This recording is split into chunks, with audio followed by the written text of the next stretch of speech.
Watch it close. Hi, everybody. Happy Thursday. What's up, Meansters? It's Derek. And Eliz from Means to Travel. But I don't like the word Meansters. I'm not owning it as much as Derek wants me to.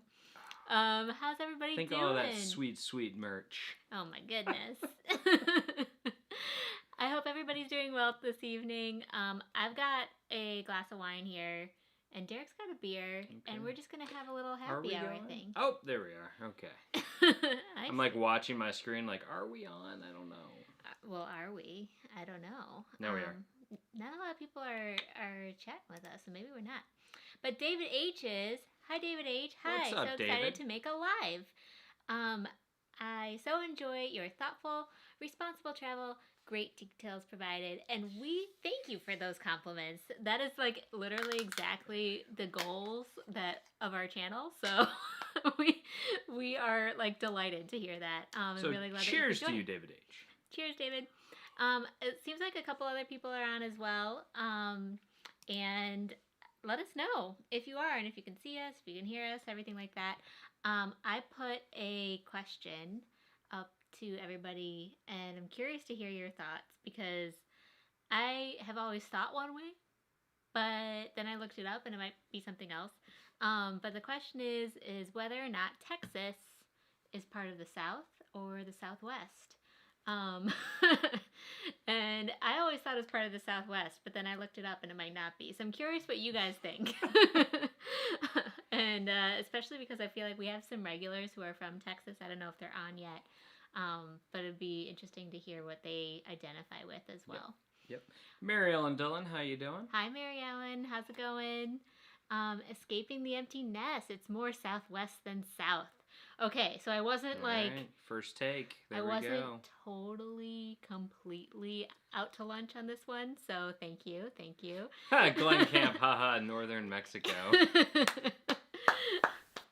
All right, well... Thanks, Glenn. I appreciate that. I gave two options, but I guess you could give more. You know, at one point, Texas was its own country. At one point it was Northern Mexico. Yep. As was like all of the Southwest, really. Actually, California was Northern Mexico. Yeah, I mean, let's be honest here. There's a large landmass that used to be Northern Mexico. But love the thinking there, Glen Camp. Shady Hill Homestead, hey, how's it going? What's up, Shady Hill? Mache, hello. Mache Tessie, yay! Ronnie Dove, first resident Texan on board tonight, I believe. So I'm curious to hear what Ronnie has to say. And Klaus, hello. Texas is its own country. I'm European and even I know that. Thanks, Klaus. Yeah, we thought we were going to hear a couple of those for sure, but actually wasn't expecting it, the first person to say it, to be European. So I was actually expecting that from a Texan. Yeah, I was expecting like Ronnie or Mark Finley to get on with that. Texas is Texas. I feel like that's what my friends from there would say. Yeah.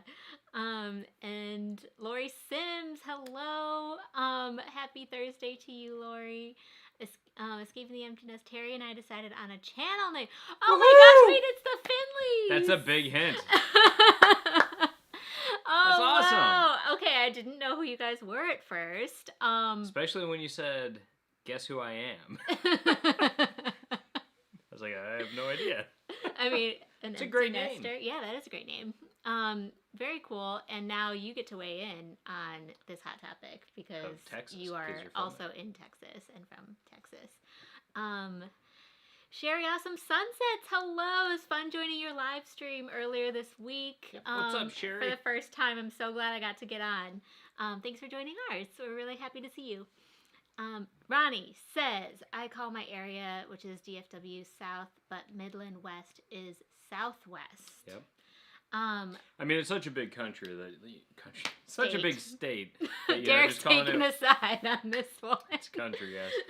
No, it's such a big state though that like putting it in one category versus another is very difficult. Yeah, and I could see the argument that like parts of it are a little bit closer to like the Texarkana area, for example, might be a little bit closer to like the South, whereas El Paso might be closer to Southwest in terms of culturally. So Yeah, like Derek said, I mean, it's enormous. I could even make, some calls on, California is west, but also like parts of it might eke into the southwest. When you look at parts around like Palm Desert, was that Palm Spring? What's that deserty place? Sorry, I didn't listen to what you were saying. California. And Palm Springs. Palm Springs, yeah. Like I'd call that maybe kind of southwestern. I mean, it's deserty, sure. There's palm trees though, so like I don't know. But like Death Valley, that's in California, and you would definitely associate that with kind of that like old western, like don't get stuck there sort of thing. So yeah, I mean, I can see the arguments about it being more like a regional border versus state by state. Yeah. Because we were even arguing, we've prepared a whole list for you guys of like our top things to do in the Southwest that we're going to share in this live stream in a bit. But we were arguing about Utah because as we were Googling, it said that Utah is definitely in the West. Well, it said it.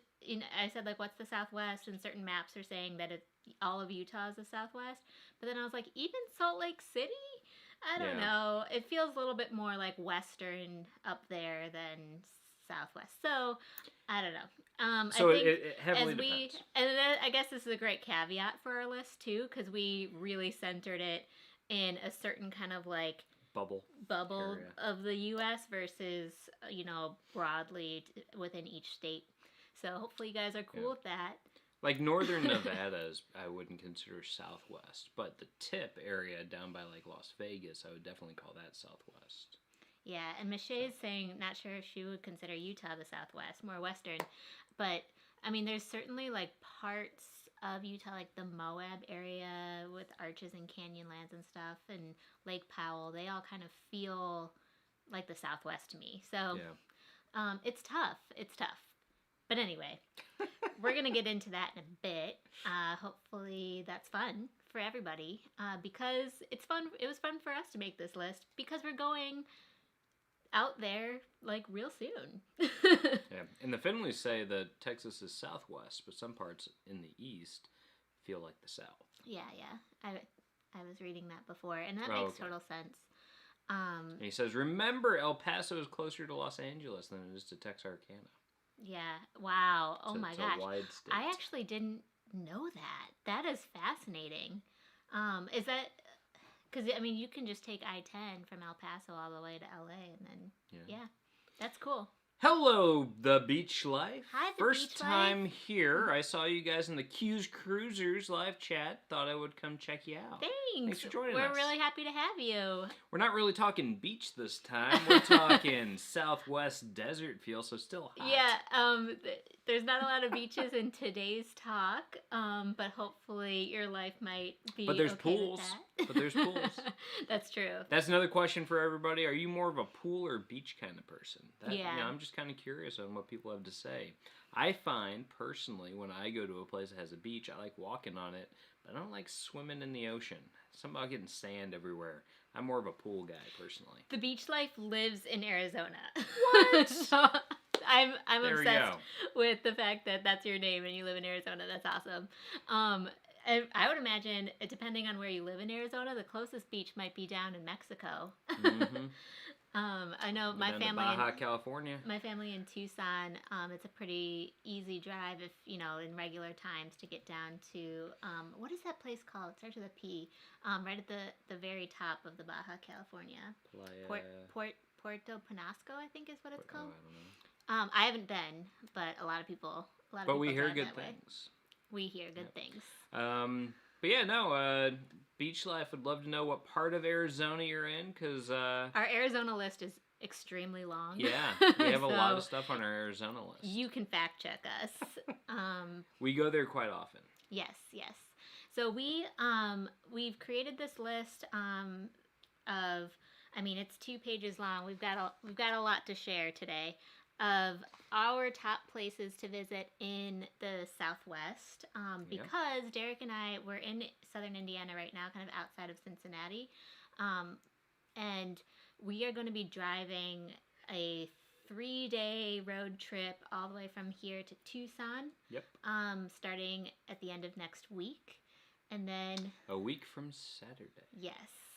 And then we're going to go up a little quick jaunt up to Phoenix to do a socially distanced hello to Derek's grandmother over there. And Haven't seen her in a little while. Yeah, it's been a long while. She's actually up by Peoria. She's not in Peoria, but she's up in like the Sun City West area. Yeah, so that'll be super fun. Close to Peoria.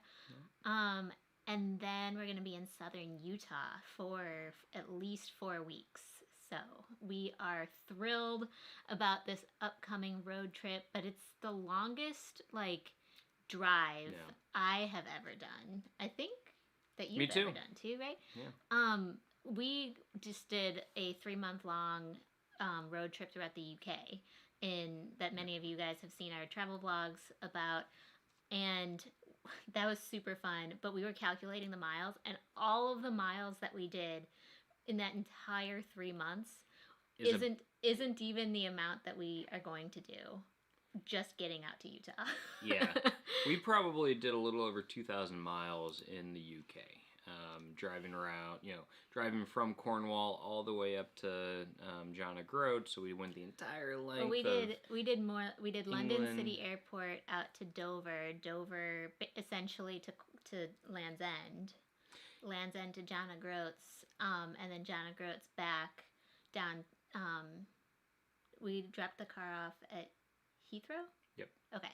If you look at it, we basically did a figure 8 around England and Scotland. Around Great Britain. Basically, this trip just going there is going to be longer than all of that driving. Yeah. And then we're going to drive back, so it's going to be way more. Yeah. So we're really excited, but we want to hear you guys' recommendations of all the stuff that we haven't thought of or haven't been to before. Yep. So kind of this is a little bit of a self-serving list, because that way you guys can tell us what we've missed and we can add it to it. Yep, which will be great. Absolutely. All right, so Purdue's on. What's up, Purdue? Hi, Purdue. Welcome, sir. Welcome. Okay, should we get started on the list, though? Oh my gosh, we missed saying hi to Megan Morris. Megan Morris, how you doing? And Troy Stancil's on. Troy! Hello. I'm sorry, guys. We're sorry. We were talking and got distracted from saying hi to our friends. There's a Big Wide World is on here, hi, too. Guys. Welcome. Oh, wow. We've got a great crew on. Ryan Donahue, it's been forever. We haven't talked to you in so long. Ryan, how you doing, bud? I hope things are well. Who else? Okay, if we miss saying hi to you, we are so sorry, and just call us out and we'll say hi. Yep. Nick Peterson, Nick P, good what's evening. up? I had a fantastic weekend meeting Mark and Jocelyn Walters in person. That is so cool. We haven't done that yet. We haven't met you in person. So that's really, really nice that you got to connect with them. Very jealous. Sherry Awesome Sunset said, found us both on Instagram. Thank you. Derek's been actually up until 5 minutes before this live stream started, he was editing a photo for Instagram. Yeah. He's all over it recently. I'm very slowly getting my Instagram feed to be caught up with reality in terms of showing what we did on the UK trip. So I still haven't made it to Scotland on the feed, but I'm up in the Lake Districts at this point, so we got a little bit more to go. Okay, yeah, so why don't we get started, though, a little bit, and we can go from there. So, I guess the first thing to do to talk about, our bona fides to talk about this, besides planning for the upcoming trip that we have, and hello, Darian! Howdy, Darian! Howdy. So, what we have done in the past in the Southwest, we both have family there. We've spent a lot of time there. We spent each Christmas or New Year's there for basically the past 10 years plus. Yes. We got married in Arizona. Yeah, we got married in Tucson at a beautiful hotel called Hacienda del Sol. Yep. I've been on 2 family road trips that have kind of covered the southwestern states. Yep. Essentially. We went to Las Vegas. We've been to Vegas many times. We've been to southern Utah a time or 2. Both of us have been to the Grand Canyon, Nick, but separately. Yes. So we're hoping to be able to go together on this adventure that we're about to embark on. Yep. And national parks are back on the list. Maybe. Yeah. So, for those of you guys who follow us on social media, we posted about this yesterday. Yeah. I've read some articles that there have been a court ruling at the federal level, kind of saying that any commercial filming in national parks and national areas, recreational areas, that sort of thing, may be considered unconstitutional. We are proceeding with extreme caution on this. No, sorry, she said that wrong. The rule that you need a permit to film commercially is unconstitutional. Correct. Therefore, they can't require permits for commercial filming in a national park. And part of the rationale in the ruling was that, you can go out there with one of these things and basically film a phenomenal video for commercial purposes. And doing this doesn't put a strain on the resources or, safety of a national park. Yeah. Compared to just somebody going out and shooting some video for like Instagram or something. So they've basically said it's unconstitutional. They can't require the permit, so they can't do these heavy fines for people like other YouTubers, prominent YouTubers that have gotten slapped with some heavy fines recently. So this particular ruling, we were excited to read about, but we are going to be extremely cautious. I don't think we're going to be the first movers to really test this out as much. I'm going to be filming. Yeah, we'll maybe be recording in a very small way and see where things go from there. Yeah. So, but that makes it so that we can actually go to national parks and do some vlogs and stuff along the way, which is really cool because at first we were thinking maybe we wouldn't. So now we're pretty happy about that. So why don't we start with Arizona, because Arizona is where we spent the most time. Yes.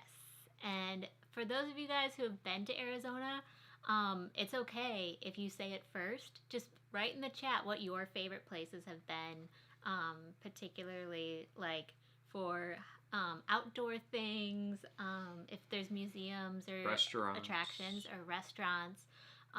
We want to hear them and share with the community because, I think not only people from the U.S., but people from all over the world come to the Southwest in typical years. So, hopefully we're all kind of excited about this destination.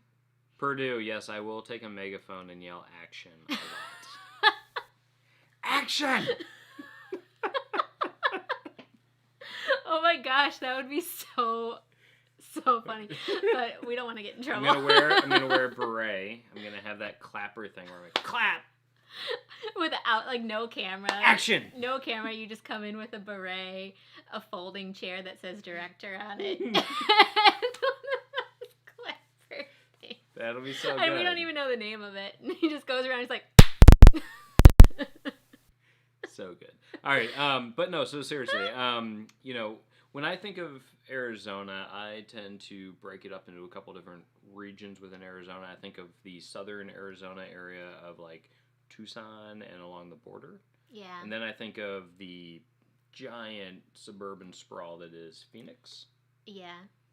And then there's the northern parts. There is the northern parts, but I would argue, and you guys tell me if you feel similarly or differently, but I would argue that there's like the Navajo Nation part, which is very different Northeast.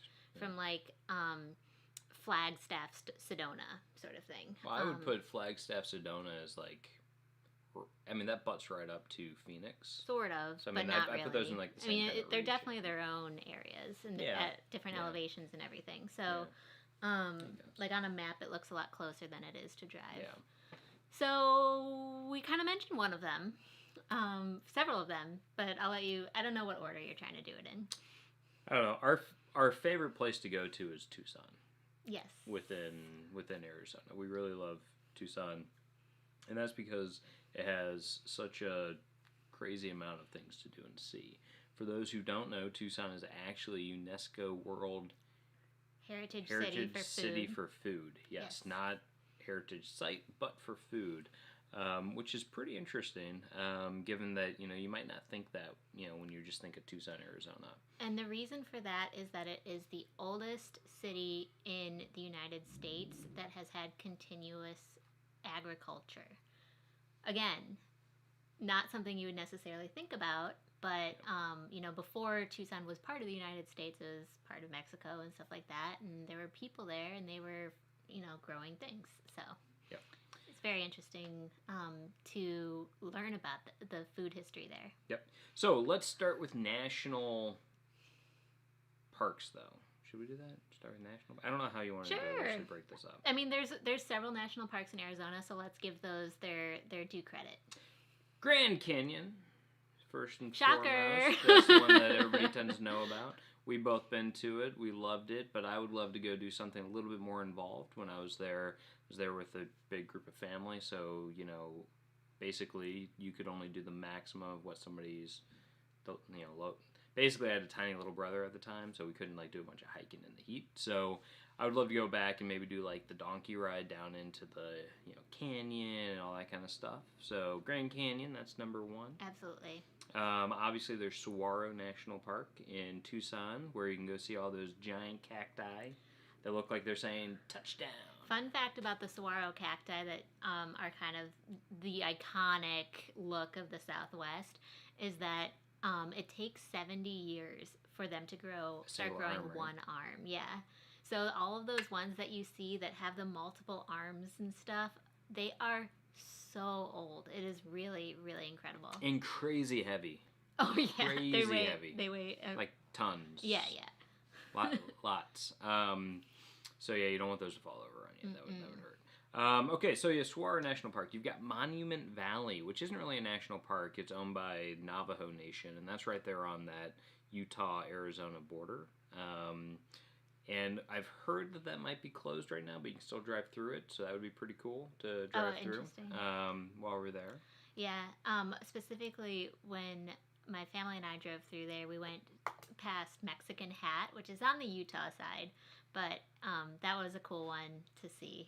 It's like one of those rock formations that, stand up out of the desert. And we got the Petrified Forest National Park. Yes, and Nick P. for the win on this one. He already mentioned that one. Yeah. But it is really cool, and it's interesting to drive past because it feels like you're driving on another planet. Derek's never been, and he really wants to see it on this trip, but we're not sure if we can maneuver that direction or not. We're really we're kind of coming in through the south and then going up kind of across the state of Arizona, and Petrified Forest just isn't on our path right now. And Klaus, I agree, Antelope Canyon would be pretty dope. Yes. Is that in Arizona or is that in Utah? I believe it's in Arizona. Okay. But northern. Yeah. All right, so those are the national kind of missed, things, right? Which one of these is national? Just kidding.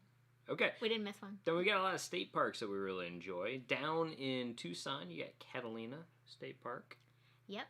Which is pretty dope. And that's a great alternative to Saguaro National Park if you wanted to do something a little bit more approachable, like maybe you have a little bit less time.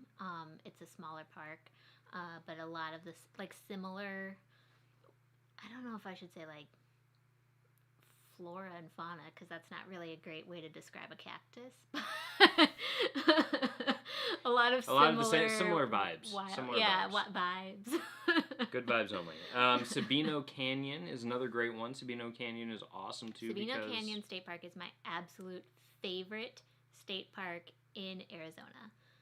Maybe in the entire country. Yeah. I don't know.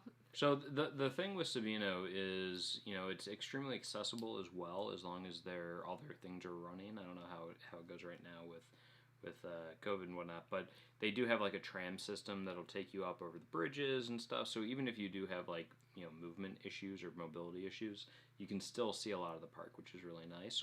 And you could even take the tram up to the top and then walk back down or what have you. So it's pretty flexible. And the tram has volunteer guides who have been doing it for ages, and they are so knowledgeable about the park.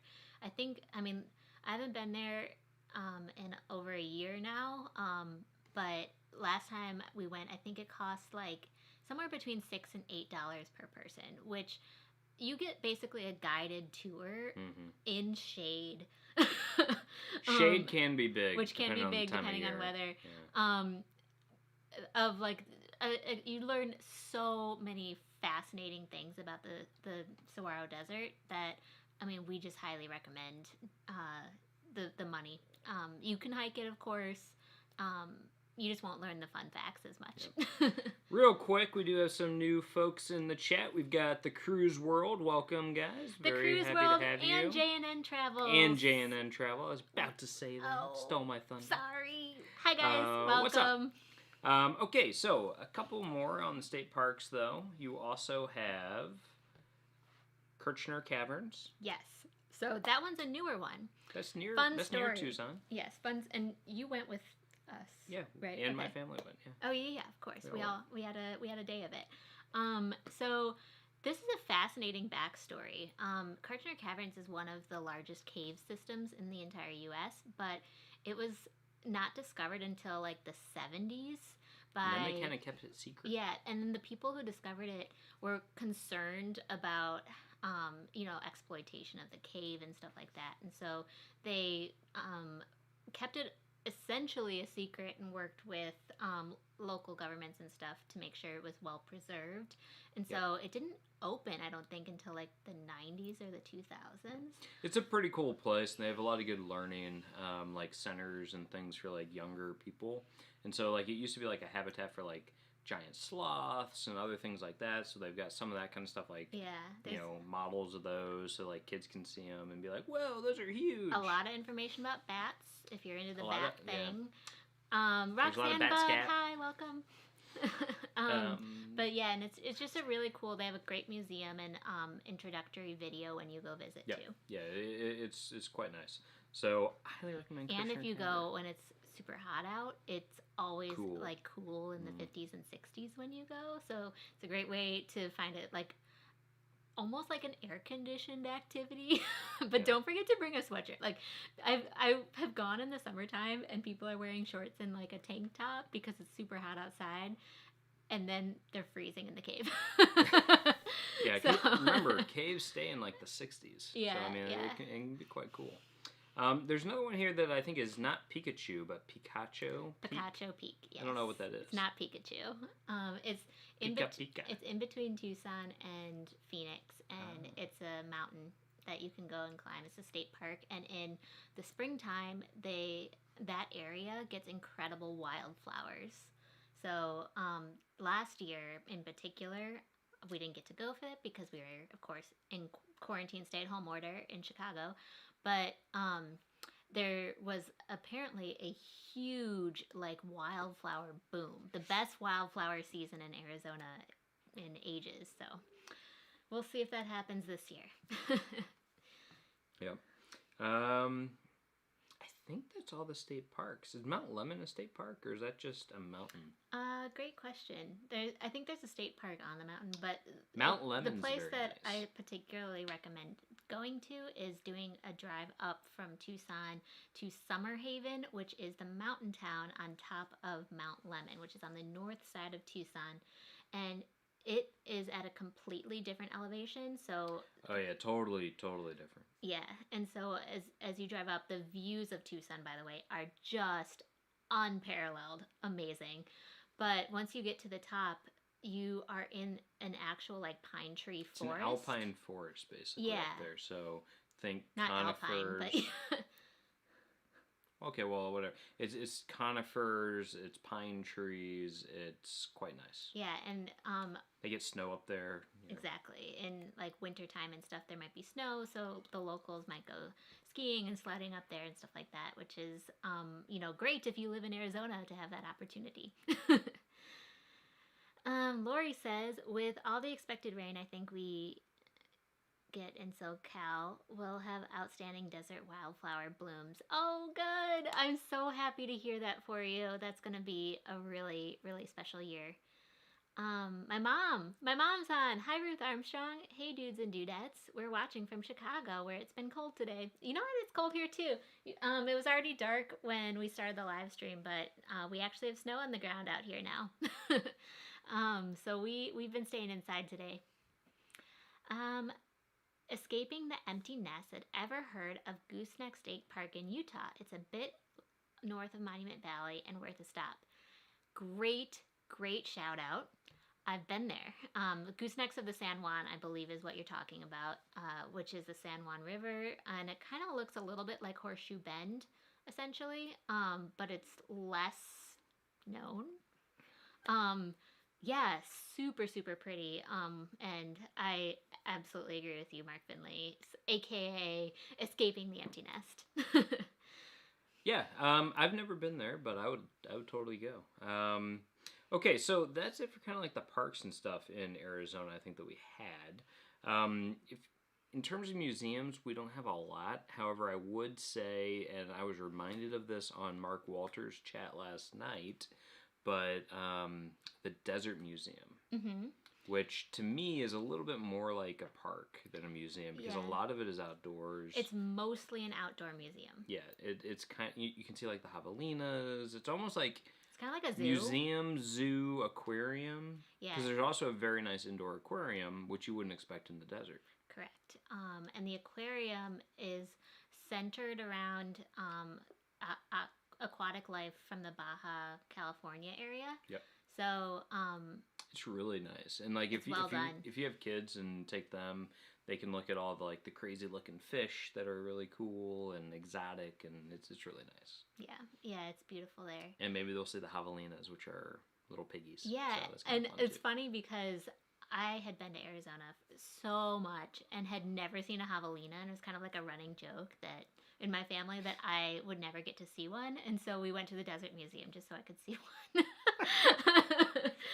Which is funny because otherwise she's like, the javelinas knocked over the trash can, but I didn't see them. But I didn't see them.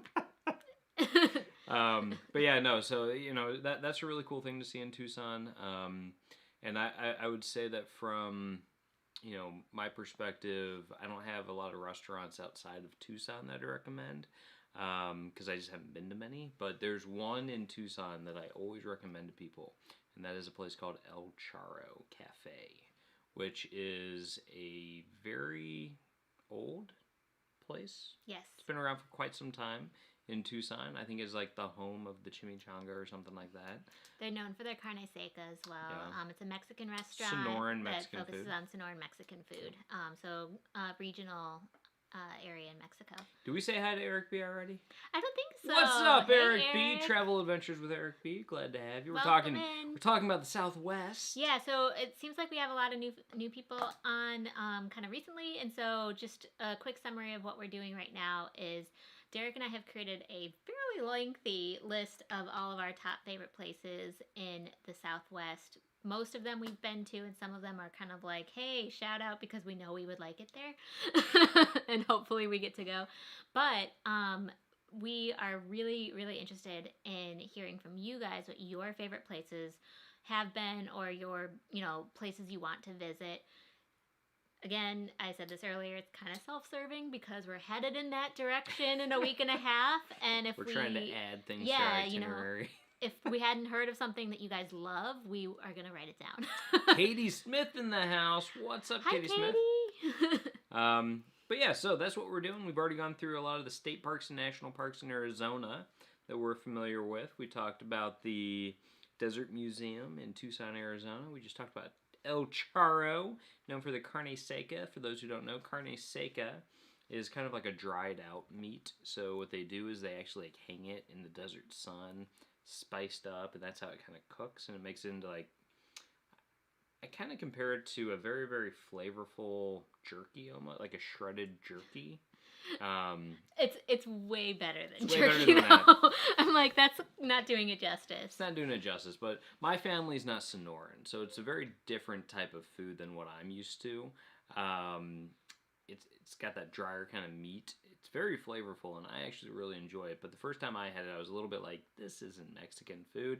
Yes, it is. But it's interesting. It's very good, and I highly recommend people go to it if you're in the region, because I think it's really important to understand that Mexican cuisine is extremely diverse, because Mexico, just like the United States, is quite large and has a lot of different cuisines throughout the country. Baja food is very different from the Yucatan Peninsula, from the coast to the interior, etc. All of these things have different types of foods that they could that they make. But a lot of the Mexican restaurants in the Tucson area and even in the Phoenix area do offer like more of the Sonoran leaning type of cuisine. Yep. So that is a place that I highly recommend. They actually kind of had some national prominence way back when, probably over a decade ago. They were named one of the top 100 plates, I think, or something like that, like meals to get. Was their chimichanga. So it was the deep fried burrito with carne seca in it.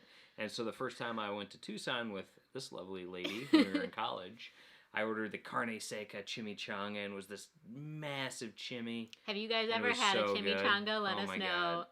Deep fried perfection. It was like yum yum. It was like Darien with spaghetti ice. Deep fried very burrito. Good. I mean, yum. Who doesn't want that? Not keto. It's not keto, but very delicious. So I might have to make an exception when we go there. So I mean, highly recommend that place. And then otherwise, I would say, what do you want to do next? Okay, I just want to read. Nick P said, Route 66 sites such as standing on a corner in Winslow, Arizona. Check, I've done that. I've actually stood in the flatbed Ford and on the corner. And then the El Rancho Hotel in Gallup, New Mexico. I didn't really stop in Gallup, but my family went through a drive-through at Burger King. And wait, was this in Shiprock or was it in Gallup? We're going to say Gallup for the purposes of this story. So when we went through the drive-through, a Burger King drive-through in Gallup or Shiprock, and the person in front of us was on horseback. Like, they weren't in a car. And it was my first time. I mean, I was in college, and I was like, oh, this is incredible! Yeah, I mean, that would be pretty epic to see a cowboy on horseback going through a drive-thru. That's pretty awesome. Yeah, it was interesting, to say the least. And he says, which all the celebs stayed in the heyday of Route 66. Man, we got to go to that hotel someday. Now we know. We're trying not to do too much in New Mexico.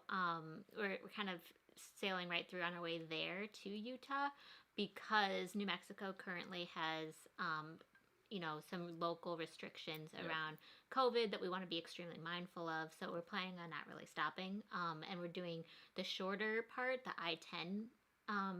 Basically going from El Paso through that little corner and up into Tucson. Yeah. So we won't be driving through Albuquerque or Santa Fe. But it's very possible if New Mexico's rules and regulations change on our way home, driving home, we might consider that because neither of us have been to Albuquerque or Santa Fe, which is actually on our list of New Mexico things. Spoiler alert. But neither of us have been, and we really, really, really want to go. Yep. Okay, so some other places like day trips maybe from Tucson that we've done and we liked. San Javier del Bac Mission. Amazing. Is beautiful. So one of the things to do in the Southwest that I think is really cool is to check out the old Spanish missions that are all over the place. And our California contingent, Lori Sims and Katie Smith and stuff, can probably second that when it comes to California as well. Those are great spots to visit. Tons of missions. All through California, Texas, New Mexico, and Arizona. And the one that we've been to that we just love because it's stunning is the San Javier del Bac one, which is just outside of Tucson. It's probably like a 45-minute drive or something like that. Make a day of it. Some of the local native population will set up stands in the parking lot area, and they'll sell like foods and things like that. So you can make a whole day of it. There's like a little hill to climb, and it's really lovely. It's a great place. It's definitely worth a stop. And there's some Native Americans that often sell fry bread in the... Yep, that's what I was talking about. Yeah, in the parking lot. So definitely get that when you're there. Yeah, very tasty. Iggy says, hello from Torre Don Jimeno. I miss spicy Mexican food. Spanish food is delicious, but Spanish people are not as keen on spicy food. That is true. Oh my gosh, Derek's grandfather, who's half Mexican, he can eat the spiciest spicy peppers. Very, very high. He takes great pride in the heat of the food that he eats. Yes. To me, I don't find heat for heat's sake to be enjoyable. I want the heat to just kind of like complement the dish. On his 80th birthday, a year and a half ago, somebody gave him like whatever the spiciest little pepper is. What is it called? I don't know. It's supposed to be like some like hybrid pepper that's supposed to be like crazy hot. Like on the Scoville chart, it's supposed to be like way up there, like past a ghost pepper. And he ate it and he was like, that wasn't hot. He's like, it was okay. I think he's just like scarred. Yeah, like something in him is just like scar tissue or something. Nothing there. But yeah, I think a lot of Mexican people are certainly into the spice. Yep. Okay, so Katie says yes, lots of beautiful missions in California. I had no idea missions were in Arizona. We'll add it to the list. Nice. I actually don't know if there's many others besides San Javier del Bac, but that one is exceptional. Okay, so it's from the 1600s. One more road trip from Tucson, day trip, that I think is quite nice and a lot of fun, is there's a little artist community called Tubac. And you go there and you'll find everything from blankets, like woven native blankets, to Mexican porcelain and... Yeah, there's imported art from Mexico and Talavera. There's local artists. They've got rusty sculptures and stuff that people like out in the Southwest to put in their front yards. They've got And apparently everything. Our friend Danny's dad owns a shop there that sells like caramel? Or like... Candy. It's a candy store. Yeah, caramels and stuff. So we're going to go get us some candy while we're down there. Also not keto, but, you know, support local business. Yeah. So it's funny because we had been to that shop with my family and then went back to Chicago and started talking with our friend. And we were like, oh, yeah, we had been to Tucson. One day we went out to Tubac. He's like, that's so weird. My dad lives in Tubac. And, like, this is a small town. And so we were like, no way. What does he do out there? And he's like, he owns the caramel store. And we're like, we just bought like $100 of caramel. Because some of the caramel that's sold there is dairy free. And so my family was, like, all about it. Just, like, give me more. He was like, that's so crazy. What a small world. Yep. But yeah, Tubac's really great. You're gonna go there. You're gonna want to buy a ton of stuff while you're there. You can probably ship it all over the place. But it's really cool. It's a really cool spot.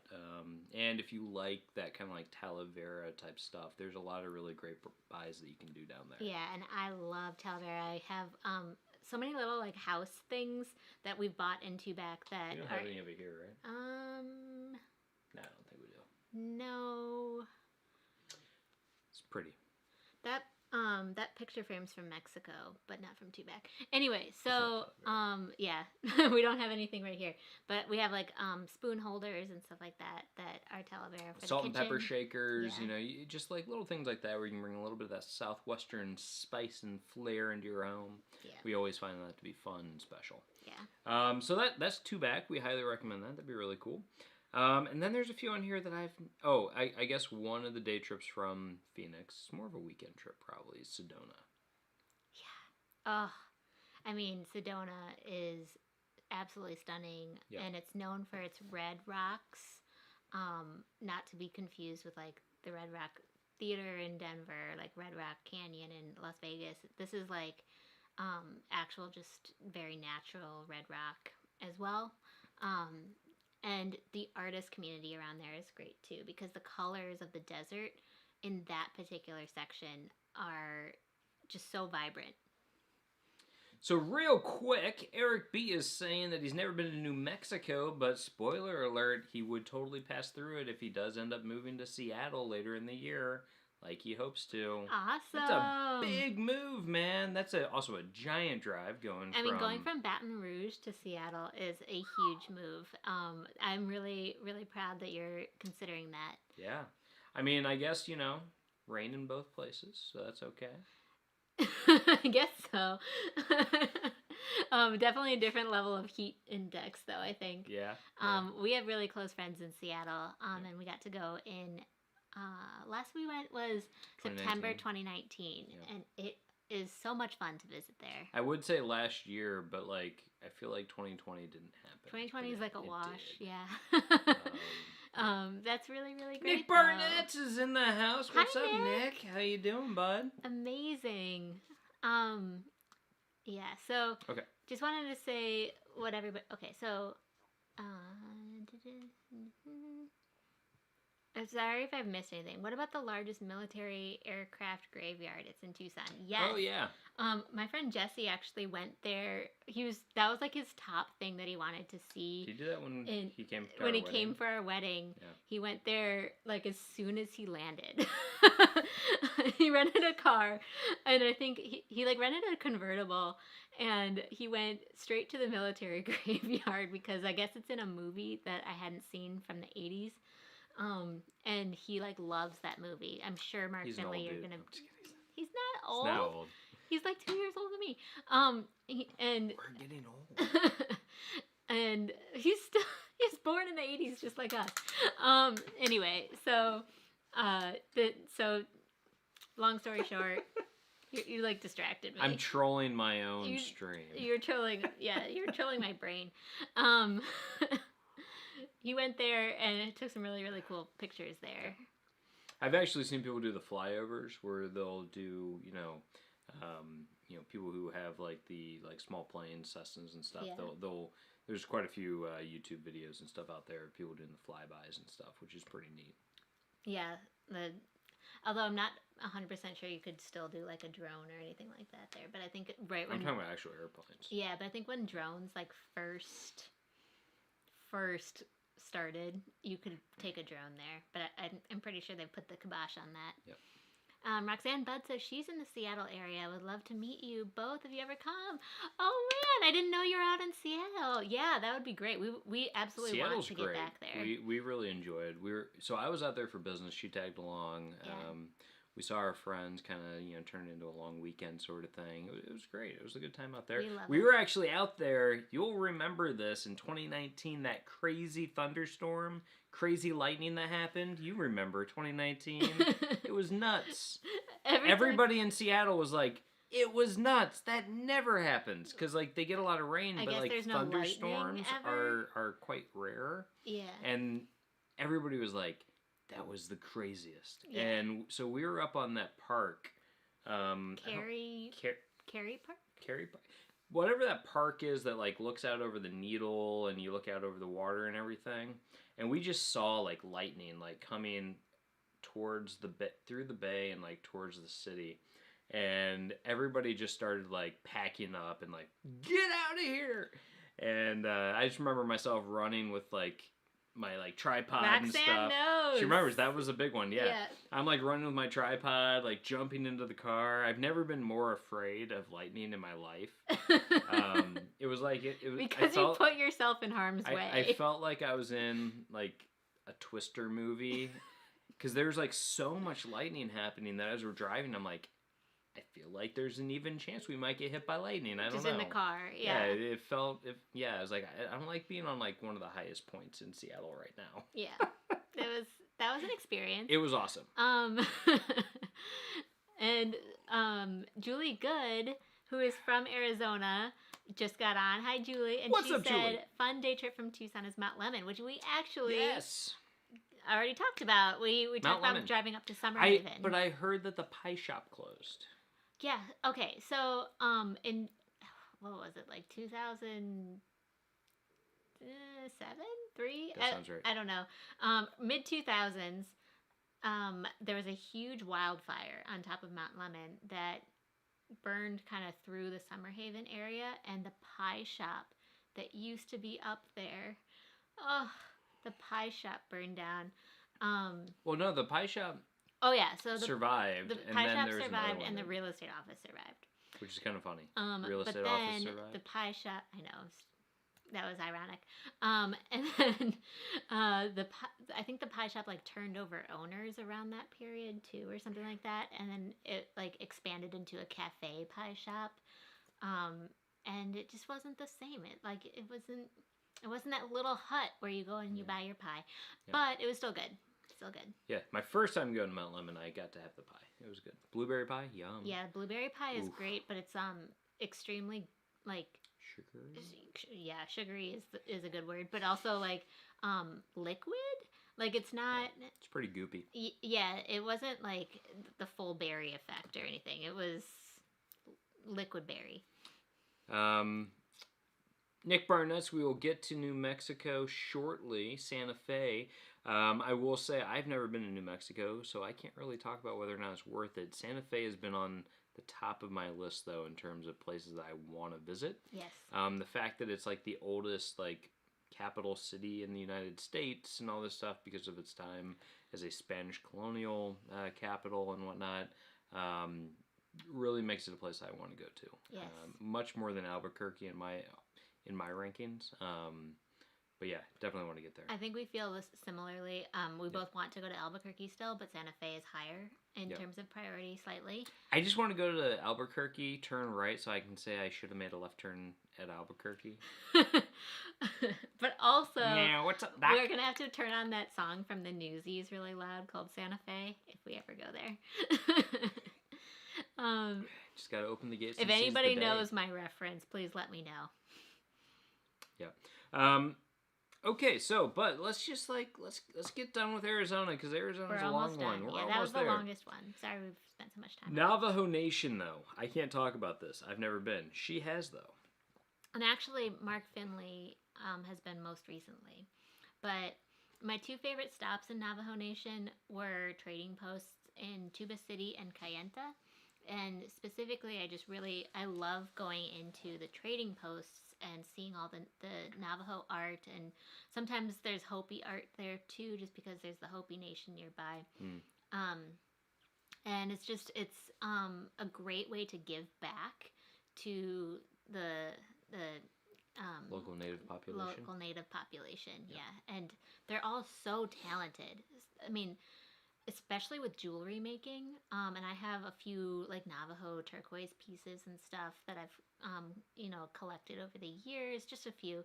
But I mean, they use very high quality materials and they are true artisans. And I've talked with a lot of native jewelry makers who, I mean, this is a family trade. Like they learn from their father who learned from his father. Like it's so incredible. So I will say that Mark says that Terry took a photo of him with his tuba by the Tuba City sign. I mean, you have to. I mean, at that if you point, play the tuba and you're in Tuba City, and you have your tuba, yeah, you just got to do it. I mean, you bring your tuba in your car, you got to do it. It's a waste if you don't. It's like, did you even go? Right. But that's a lot of fun. That's awesome. Wait, can you send me that picture if I missed it?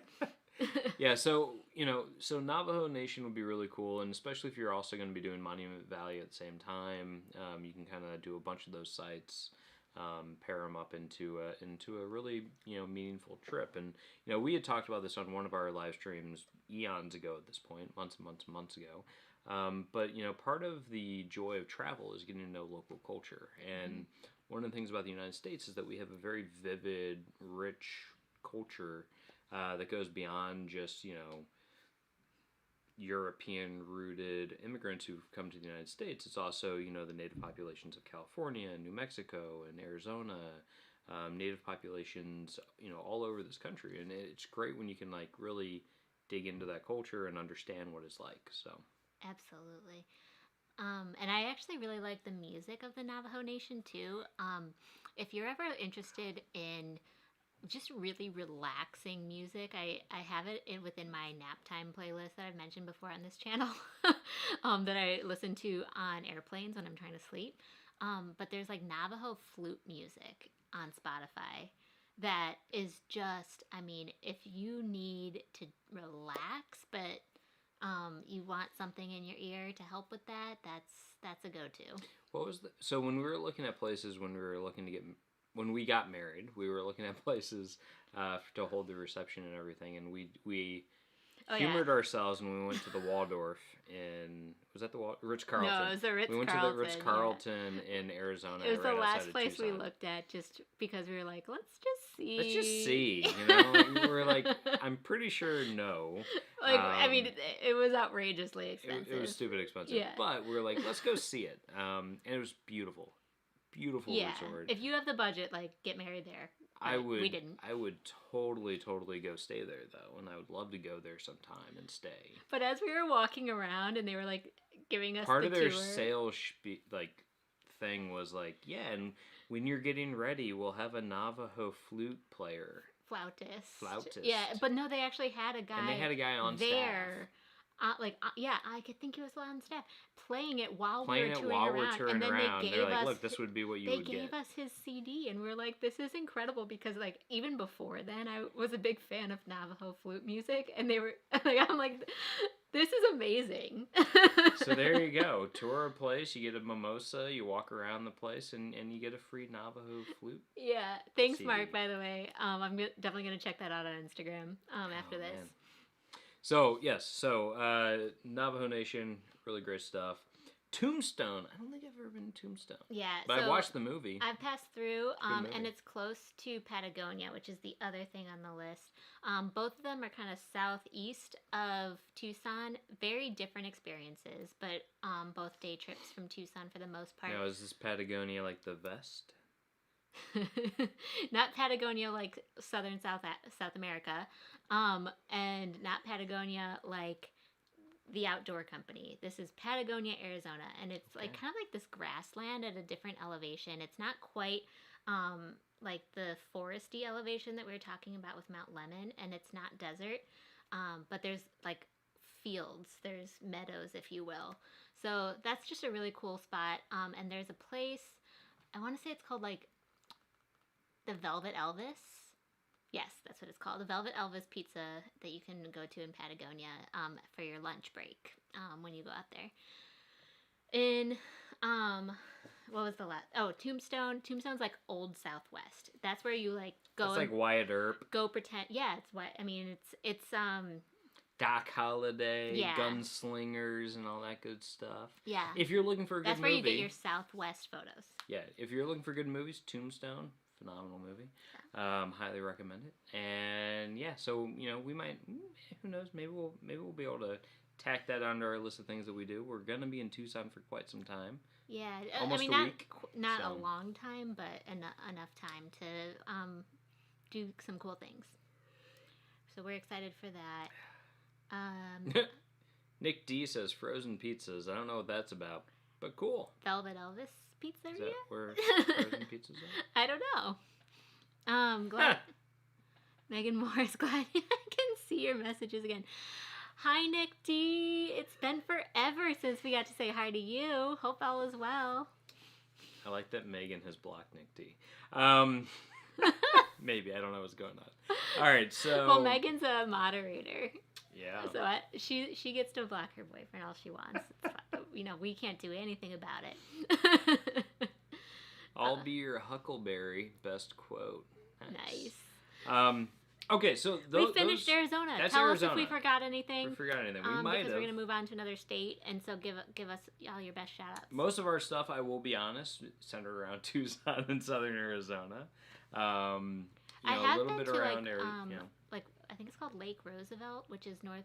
Like if you go up Oracle Road from Tucson, it's like maybe a 2.5-hour drive. Yeah. It is far, but that's a great place to camp. If you have like an RV or something, that would be a pretty cool spot. Yeah. If you're in the Phoenix area, obviously Camelback Mountain is a pretty popular hike up there as well.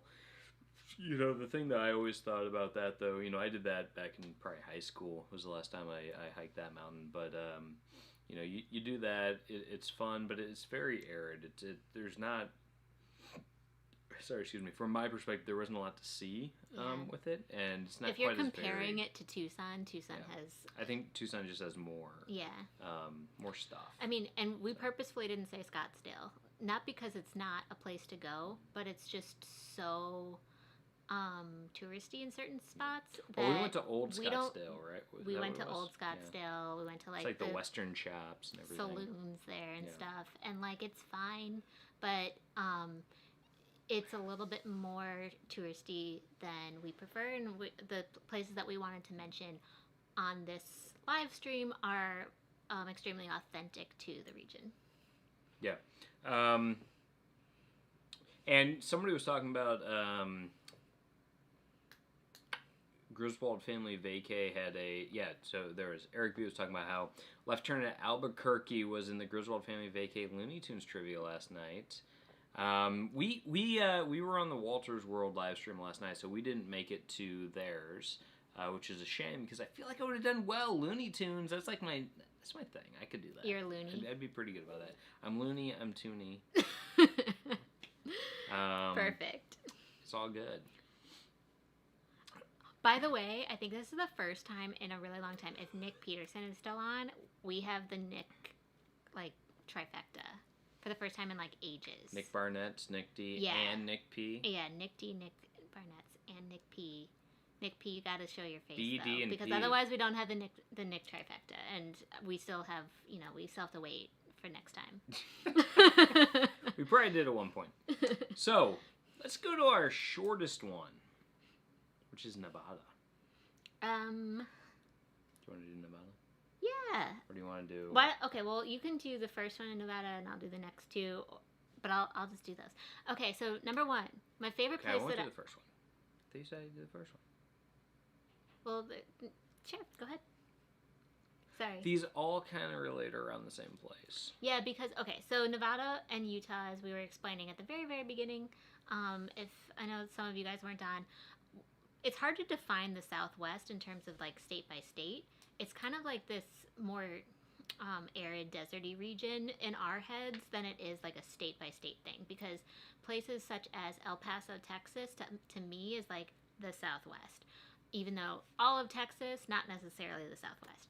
Or places like Salt Lake City, Utah, it's kind of more like the West than the Southwest, but southern Utah to us, Southwest. So anyway, we've created a little bit of a land area that doesn't include northern Nevada, like Reno we're not including, Salt Lake City we're not including, Dallas we're not including, but kind of everywhere you can almost circling count Reno. it. I don't know. You could kind of count Reno, you could kind of count Dallas, but a list would be ages long. So we're moving on to Nevada, and we're kind of just focusing on the southern part. So obviously, the first thing that comes to your mind when you think of Nevada is no state taxes. No, the first thing that comes to your mind is Las Vegas. Obviously, Las Vegas. Come on, guys. The Sin City, neon lights, casinos, and showgirls. So Las Vegas is a must-see thing in Nevada and in the Southwest. So, what I love about Las Vegas, and the reason why I like going there is not for casinos. I don't gamble. It's not for risque shows. I don't go to those. What I really enjoy is the restaurant scene there. And one of the cool things about Las Vegas is that it's kind of this place that is bizarre because it's in a desert. It shouldn't be there. And then they have these world-class restaurants that are truly phenomenal. It can be things like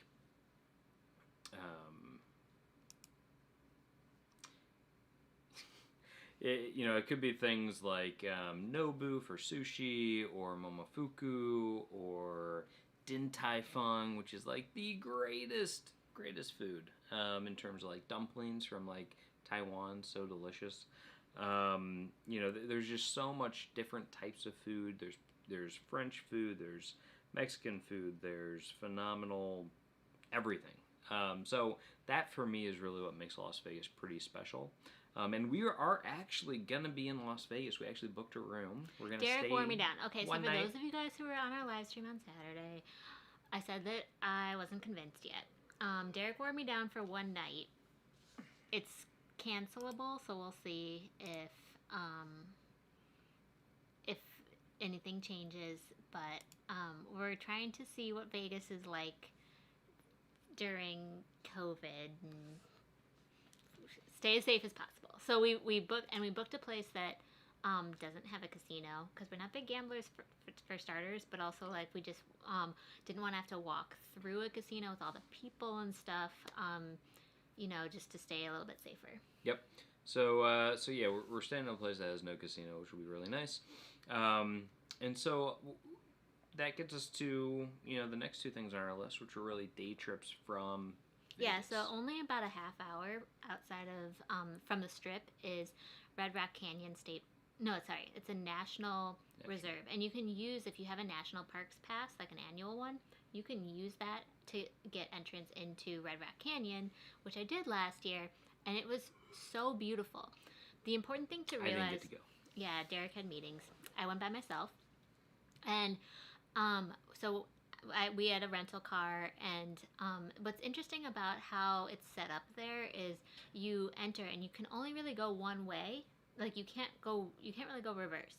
So certain places right at the very beginning get really full. Like there's just a lot of people at those first stops and stuff because they're like, it's like a bottleneck.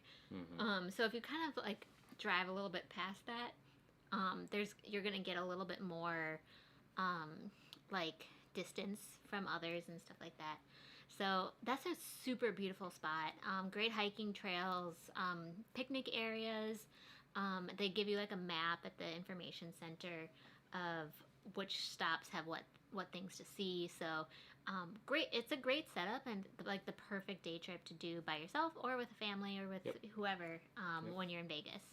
Yeah, so that's great. And the next one is Lake Mead and Hoover Dam. I've actually never been to Lake Mead, but Hoover Dam I've been to, and you went the same trip that you went to Red Rocks. Yes, so the next day after I went to Red Rock by myself, I went to Hoover Dam by myself. And people wanted to make sure she was like, okay. Yeah, like, you're here by yourself. Just a fair warning for solo travelers, because you're totally legitimately able to go to Hoover Dam by yourself. That's fine. But they definitely kind of looked at me funny when I was buying my ticket because they were like, "So you're here alone?"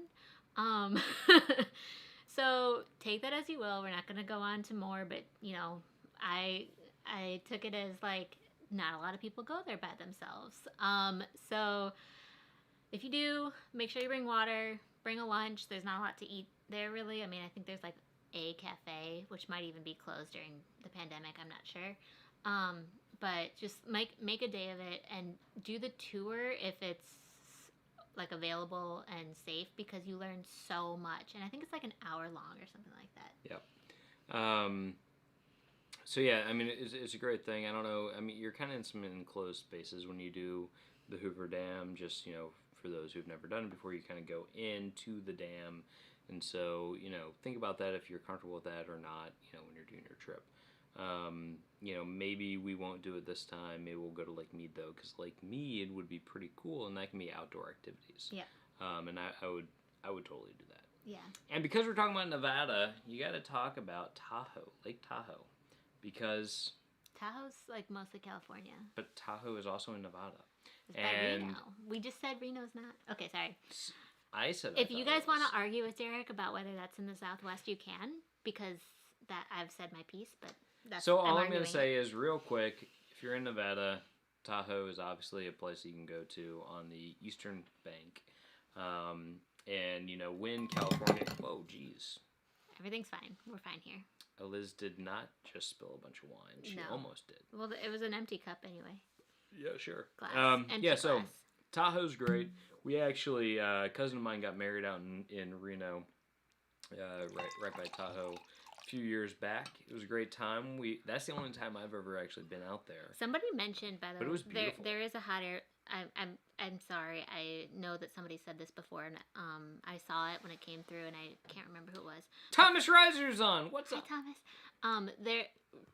New Mexico does have an incredibly large and wonderful hot air balloon festival. I don't remember when it is or where it is in the state, but yes, you're accurate. They do. When Derek and I went, we went the second weekend in September for his cousin's wedding to Reno, and they also had a hot air balloon festival, and it was magical. Very cool. Yeah, it was so neat. Cool. And the Southwest tends to have this thing about putting letters on mountains. and they had that too, which was kind of fun. Or like universities out there will put like U of A on a yeah. side I mean, of A Mountain's in Tucson A for Mountain. the University of Arizona. Yeah, they have something like that in Reno.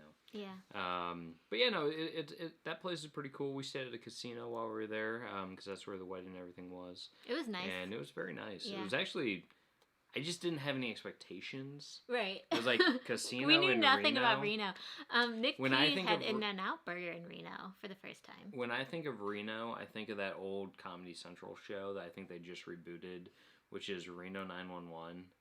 And so, like, that's my internal, like, when I think of Reno. So I just think, like, this is going to be crazy. And it was really nice. Yeah. I really enjoyed it. I had we very were like, low expectations. we're going to a casino in Reno, Nevada. We have no idea. Like, neither of us had ever been anywhere close to there. And it was, like, well exceeded our expectations. Yeah. We were very delighted. We both even said, like, we need to come back here sometime Yeah. when we can just, like, hang out. Yeah. it Especially when was there's a hot air balloon festival. I mean... Yeah. We were there in, like, what? Like, November? No, Not November. September 9th. September. Because they got and, married like, on 9/9. We got married on 11/11. Yeah, so it was, September. We were at the pool having a good time. It was really, really nice. Yeah. Highly recommend it. So that's Nevada. Okay, so we've done Arizona. Sorry we've if done we Nevada. missed anything in Nevada. Tell us if we Tell missed us things. if we missed anything, Please. especially if it's easy between like Phoenix and Nevada or Nevada and Utah. Yeah. That's our route. And for anybody who's new joining, we're going through a list of our favorite places in the Southwest. Griswold family vacays in the house. What's up? Hi, Griswold family. Welcome. Sorry that we missed your trivia last night. I we know, were busy moderating on the Walters World live stream. Yeah, but we've been trying to get to your live streams because they're super fun. I hear you guys are doing some Looney Tunes. We were just talking about Albuquerque, New Mexico, and how when we go, I need to make a right turn so I can then say I should have made a left turn at Albuquerque. Just like Bugs. So that's fun. Or no, wait, that's Popeye. You just eat the carrot. Eat the carrot. I don't know. It's been a while. Yeah, it's been a while for me for Looney Tunes, for sure. The thing I took away from Looney Tunes is you just don't look down. It was when the Wile E. Coyote looked down, that's when he fell. Q's Cruisers are on! Q's Hi, guys! Cruisers! How's Syracuse? Hopefully you're staying warm. Because it's cold out there. It was fun to be on you guys' live stream the other day, too. So many people have great live streams. Yeah, we're just delighted people even attend ours, honestly. Like, thank you. Thank you to everybody. Thank you for everybody who gives us a thumbs up. Thank you for everybody who attends all the time because there's some really, really, like, phenomenal live streams out there. And we're always, like, looking to improve ours. But yeah, so what else? Okay, so Ryan Donahue asks, are you going to Moab on this trip? Very likely, yes, but we aren't staying in Moab, and actually Moab, we mapped out 5 hours, 5.5 hours. 5 hours from where we're going to be. Yeah. So, we want to get out there because we absolutely love it there. Yeah. And it's definitely mentioned in our Utah list that we're getting to. Utah's last because we're going to Utah and we wanted to... And we'll be in Utah for a month. Yeah. But it's like, so we have New Mexico next, which is short because we haven't done as much in New Mexico. And we really want to hear from you guys too. If you've been to New Mexico, like Nick P had such a great point about going to Gallup. We have 0 kilobytes. Oh no, I hope everything's okay. Let us know, by the way, if you guys can still hear us and see us because we're getting some weird feedback. All right, Nick Barnett says we're back. We're back. Okay. Great. So we are talking about New Mexico. I don't know what you guys heard and what you didn't hear, but I was just saying, okay. Danny Griswold is saying we're good now. Back. Okay, so I was really... That was actually her. That wasn't us in a loop again. That was just her saying that was just back me a lot. saying it over and over. Okay, so New Mexico, I was talking about Taos, New Mexico. Higher elevation, definitely a ski spot. Just a really cool culture there too. There's different resorts that you can stay at. And it's supposed to be beautiful. Yep. Neither of us have been there, but the reason why I really wanted to mention it is because I had a roommate in 2010 When I back Showing when I our age a bit. back before I lived with Derek, starting in 2011, my roommate was from Taos, and she just raved about it. Yeah. Showed me beautiful pictures. So yeah. Aliens in Roswell. Yeah. So all right, you can go to Roswell if you want. Yeah. So real quick though on Taos, Taos is not easy to get to. I think the route would have required when we were living in New York.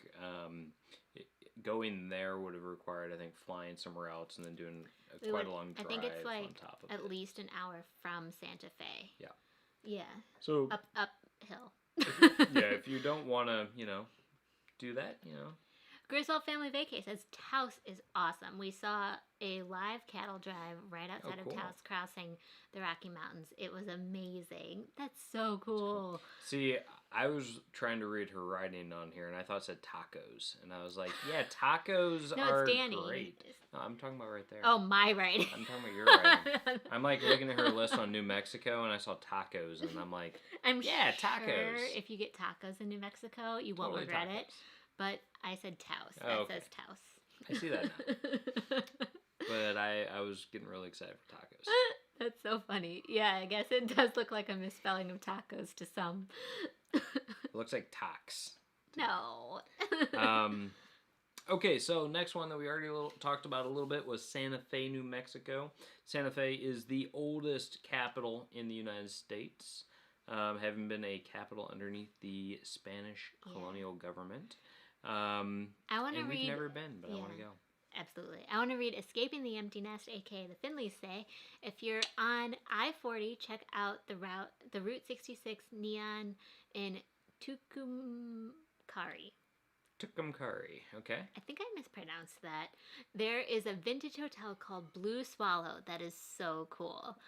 Oh, nice. We would love to do that. Derek really wants to do Route 66. I think you mentioned that on Saturday. And I haven't been entirely convinced yet, but we'll see. Yeah. It's not that I don't want to do it. It's that it's a long trip. And I've been to most of the states already that are along Route 66. I just haven't done the actual route. So it's very possible we're going to do it on our way home. Yeah, I kind of want to do it on the way home because we could go to, given that California is now opened up, there's the opportunity that following our time in Utah, we could go down into Southern California. And I have a bunch of friends in Southern California, in San Diego, and in Los Angeles that we'd love to see if we can, if we're in the region. So it'd be great to go down there, see them, and then go from there back up to the Chicago area because then you do the whole Route 66. It's pretty awesome. Nick says Tucumcari. Okay. We totally butchered it, so thank you, Nick. Mary Ellen Dillon, but he convinced you on Las Vegas. I know, Mary Ellen, you're so right. I convinced her on also going to Scotland. Doing the North Coast 500. Yeah, okay, but I'm vying for a different route back, so that's why. So he's wanting to do North Coast 500, but if we don't end up going to California, North Coast 500, we already did that. Route 66. I'm so sorry. Route 66. She needs to drink more. I need to drink more or less. Then I'm also kind of thinking like going north, Montana, Wyoming, and doing that back. I would totally do the Pacific Northwest too. Would be Oregon. Yeah. Willamette. Go get some good Pinots. Yum. Yeah, we'll see. Yum. So, I think there's a lot on the table, and we are very far from making the decision about how to get home. It'll probably be at like the beginning of March that we would start looking at that. Yeah. So we'll see. We'll see what happens. We don't know. Actually, it's two, not toe. So Tucumcari. Tucumcari. Okay. Tucumcari. I got it.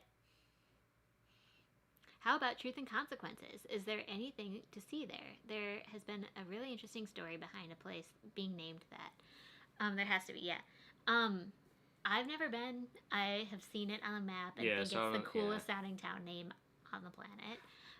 But I don't know the backstory about why it's named that. I should learn it. It sounds like a place that wouldn't be that fun.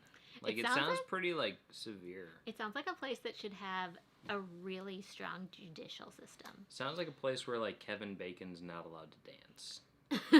Like in Footloose. It's like, there's no dancing in this town because we only believe in truth and consequences. Dance! Okay. Sorry, that was my... That's my honest to God thought when I think of truth and consequences. Wow, you guys have wow. like really gotten a nice like picture of what goes on in Derek's brain there. That's nowhere near what I was thinking. I was thinking like Wild West, like you know, like getting in trouble with the sheriff and having to go to like a cell. And Georgia O'Keeffe, yes, she's from New Mexico. There's a lot I think it's Santa Fe. It's either Santa Fe or Albuquerque that she did a lot of her work in. I have no idea. Yeah. But with a name like Georgia. Nick at least understands where my thought process was with truth and consequences. She sounds so severe, you know. I don't know if anybody else got to where you were, but well, maybe. Well, they're just not raising their hand. Where does Footloose take place? Isn't it like Arizona or something? Southwest, I thought. I don't know. I'm gonna look this up, guys. Is it the Southwest? I don't think so. Somebody in this chat definitely knows where Footloose took place, and they're going to say it. Nope, it's in the Midwest. Yeah, that seems more in line. Where in the Midwest? We're not sure yet. Anyway, so we've covered New Mexico to what we can talk through. We also had Gallup and Shiprock listed on there. But moving on into Utah. Oh, no, it's in the rural Southwest. Yeah? Mm-hmm. Where? No. Okay. Maybe it's like a nondescript place with strict rules. According to Wikipedia, the film was shot at various locations in Utah County, Utah. Troy says Elmore City, Oklahoma. Footloose took place in the great state of Oklahoma. Are your according Elmores from Oklahoma? No. Oh. Footloose took place in the great state of Oklahoma, according to our Oklahoma contingent, Griswold Family Vacay, from Oklahoma City. There's so many streamers from Oklahoma. It's really funny. I don't know about that, but there's definitely like Visos Travel and Griswold's are from there. We're stopping in Oklahoma on our way to Tucson. And we're gonna be in Caddo. And you've never been to Oklahoma. I've never been to Oklahoma. So we're gonna be in like very rural, the Panhandle State. That's very right. Rural Oklahoma. The largest town that we're going to drive through is Durant, Oklahoma, which is not large, but they have more than Caddo does. So we're stopping in Caddo, Oklahoma, which is a tiny, tiny town that was built around the railroad that I have a very deep family history in. And we're going to go visit some graves of my family there, which I'm excited to do because there's really no other time that I feel like I would pass by Caddo, so this is like the one chance I have to get there. Tbilisi is high on the list for Megan Morris, which is in Georgia, I believe, the country of. Yeah, because Nick P was saying that his next big road trip, or his next big trip is flying to Georgia in the fall. Which I think he might mean the state of? Yeah, I think he means the state of Georgia, and Megan means the country of Georgia. Yeah. Which I want to go to the country of Georgia real bad, because it looks beautiful from everything I've seen, and I think it would be great to go there. Yeah. Oh, no way. Danny Griswold says Durant is where Dennis Rodman is from. I didn't know that. Is that also from where Duran? No. No. I had no idea, and I'm from Chicago. Grew up with, following the Bulls and stuff, and I had no idea. I didn't even know he was from Oklahoma, if I'm being totally honest. Yeah, so Nick P is saying the state of Georgia. Yep. Yeah. Okay, so what else? Albuquerque was on our Utah. list. Utah. And so is Gallup and Shiprock. And Eliz already talked about Gallup and the horseback riding. Right. We had moved on to Utah. Oh, You were looking up Footloose. Yeah. Oh, sorry. Which is in Utah. Guys, we can go to Utah and see Footloose. And Kevin Bacon's there. No, and it's then in you're Oklahoma. 6 degrees. But it was filmed in Utah. Okay, you're right. It was filmed in Utah, but it's set and in maybe Elmore somebody City, Oklahoma. there. You go to Utah County, Utah. You meet somebody who met Kevin Bacon on the filming, and then you're connected to everybody in the world through 6 degrees of separation. Yeah, so AKA 6 degrees of Kevin Bacon. For those of you guys who have never heard of 6 degrees of Kevin Bacon, apparently he is like the most connected dude in Hollywood or something like that when it comes to the number, like the people he's been in movies with and stuff. I think I heard it once that Kevin Bacon never met a movie he didn't want to be in. So he's been in a lot of movies, and so he's connected to everybody. Okay, so not New Mexico, Utah. Which again, I think I said this last time. Utah is just really fun to say. Utah. How do you want to divide up Utah? Why don't you just run through the national parks, which are... Oh my god, there's a lot of them. Yeah. Okay, so we've been to a lot of the national parks in Utah, and loved them all. And Ryan Donahue mentioned Moab, which is a great... town that is not in a national park, but it's in between two of them. Moab is a great town and an acronym. The acronym that Moab is Mother of All Bombs, big bombs. And in Moab, there's actually a lot of like uranium type mining and stuff like that. So that's how. Okay, name. so the Moab, the town, is how the uranium industry, the uranium mining, is how the town started. And there is a lot of like mining, I guess, like remnants that you see as you drive into town and stuff. Like once you know that it was a mining town, you see it as you're driving along the highway. I'd like to say that Eric B. likes to say Yukon. Yukon. That's fun to say too. And for anybody who hasn't seen it, Ted Lasso is a really great show on Apple TV. On Apple TV Plus, and there's a lot of those things where they talk about that, like when you get like just fixated on saying a word and it just feels good to say. And I feel like for me that's Utah. It's like Utah. It's just fun to say. Anyway, so let's get on to the national Moab parks. is in between these two national parks. Yes. That Derek's going to say. Arches, first of all, which is probably one of the most well-known parks in Utah. And then the second one is Canyonlands. So if you are going to Arches and Canyonlands, a great place to do your home base is in Moab. Really easy to get to both of them. Canyonlands is a little bit further away. It's probably about a 45-minute drive. Excuse me. And if you're doing a trip to Canyonlands, this isn't a national park, but there's a great state park out there called Dead Horse Point State Park, which is like right by I mean, you look at them on a map and they're like squished together.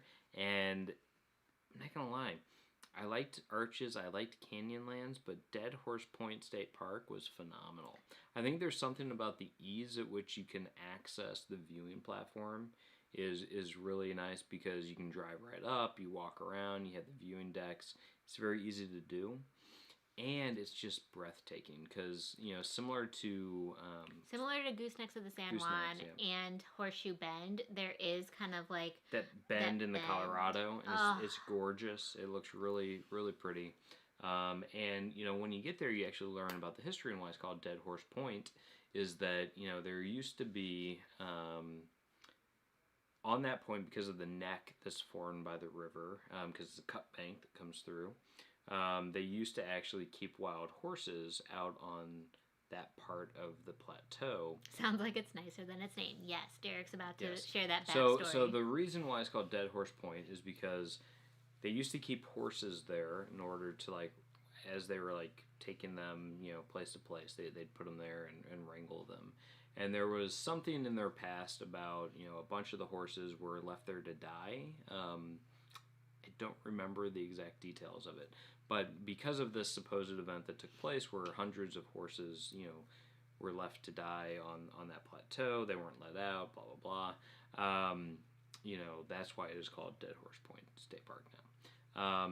beautiful place though, and there is actually a very interesting thing there because there's a potash mining operation that you can see from the viewing platform as well.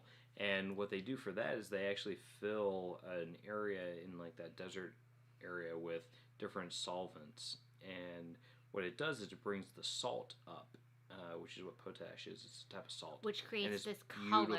It creates multiple colors of like turquoise and blue. It's kind of like the color of this cup. It's extraordinarily vibrant. Against the desert backdrop, it is just... I mean, vibrant is the only way to describe it. It really is. It's quite stunning. So, you go and you look at it and you're like, that can't be natural. And it's not. It's a mining operation. It's commercial. But it is beautiful. It really is. Yeah.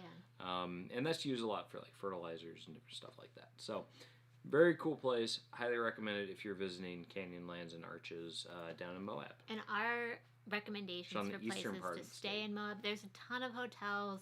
We stayed at the Hyatt place when we were there most recently, and it was extremely nice. We didn't end up going to the pool there, but it looked really nice. It was just really crowded. But otherwise, we had a fantastic stay. I also have been there with friends on like a camping trip and stayed right along the Colorado River at oh gosh, I'm having a mind blank. Sorry. Talking about in Moab? Yeah, in Moab. That was a cool spot though. This place where you drove past it with me. We drove by and we drove through the canyon a little bit, and it's a really cool spot. Highly recommend going through, even if you're not staying there. It's a cool Cane drive. Creek Campground. Cane Creek. It's 10 minutes from downtown Moab, so it's incredibly easy to get to all of the like restaurants and the gas station and stuff like that, but it feels like another world once you drive down Cane Creek Boulevard because you are driving literally right next to the Colorado River. It's beautiful. In a canyon. It's really great. Again, says Nick Barnett's. Looks like we're back. Back? Question mark? Exclamation point? Interroband or whatever. Are we back? Let us know. Buffering. Now you're back. Okay. Great. It kind of told us that we're back. Okay, cool. Great. All right, so that's Moab, that's Arches, Canyonlands, etc. Sorry about it kind of cutting out there, guys. Thanks for staying on. So where exactly is Bryce Canyon? Because we've not been to Bryce Canyon. Right, so Bryce Canyon plan is to like go to it this my number one thing I want to do while we're in Utah that I haven't already done.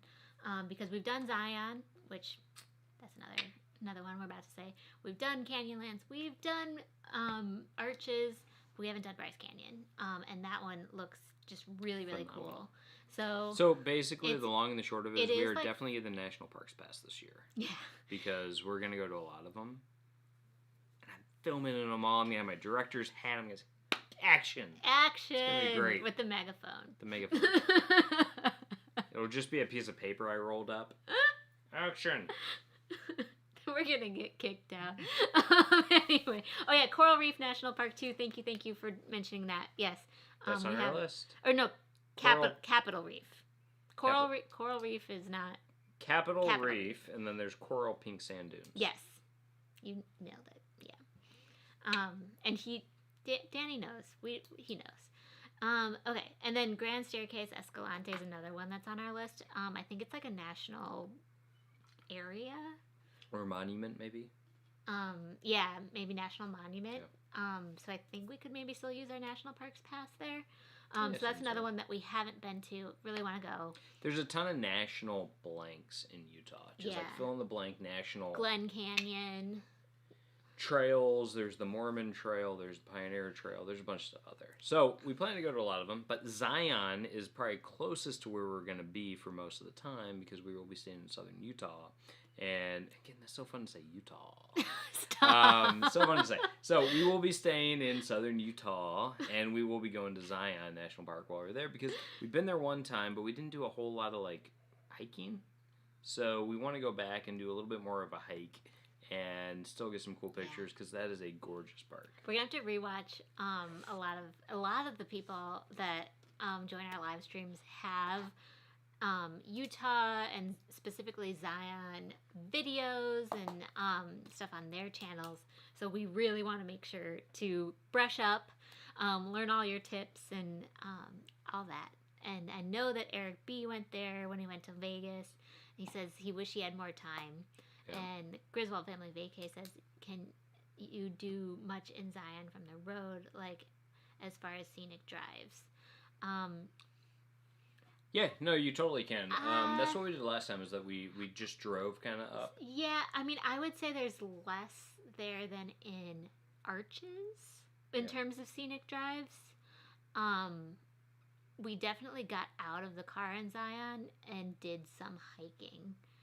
But very little. I want very to do little more compared. Yeah, I mean, we only had a day. Right? It was similar to what Eric B is saying. Is that we went when we were going out to Vegas as kind of like a add on the trip. Yeah, and we were only there for a couple days, and we did a few hikes while we were there. But like one of the days we were, we went out and probably didn't leave as early as we should have, and got there a little bit later and stuff. But it was still a good time. We enjoyed it and should go back. So totally. But in terms of scenic drives, from the ones that we've visited so far, I would put Arches at number one because I feel like it's a lot of driving, but it's really like every 10 minutes you're going to pass something amazing. Yep. Yeah, Arches is pretty cool. So also in like that southern St. George type of area, there's a state park there called Snow Canyon, which is a little bit of a misnomer. When I first heard it, I'm like, oh, cool, they're like big mountains with a lot of snow. And my family down there said, no, that's not really They're what like happens. The guy who discovered it, I guess his last name was Snow? Yeah, the guy who discovered it was like Jon Snow. He's a bastard from Westeros. No, sorry. Making a Game of Thrones reference. I was being a nerd. And right then there. coughed, and yes. Then coughed.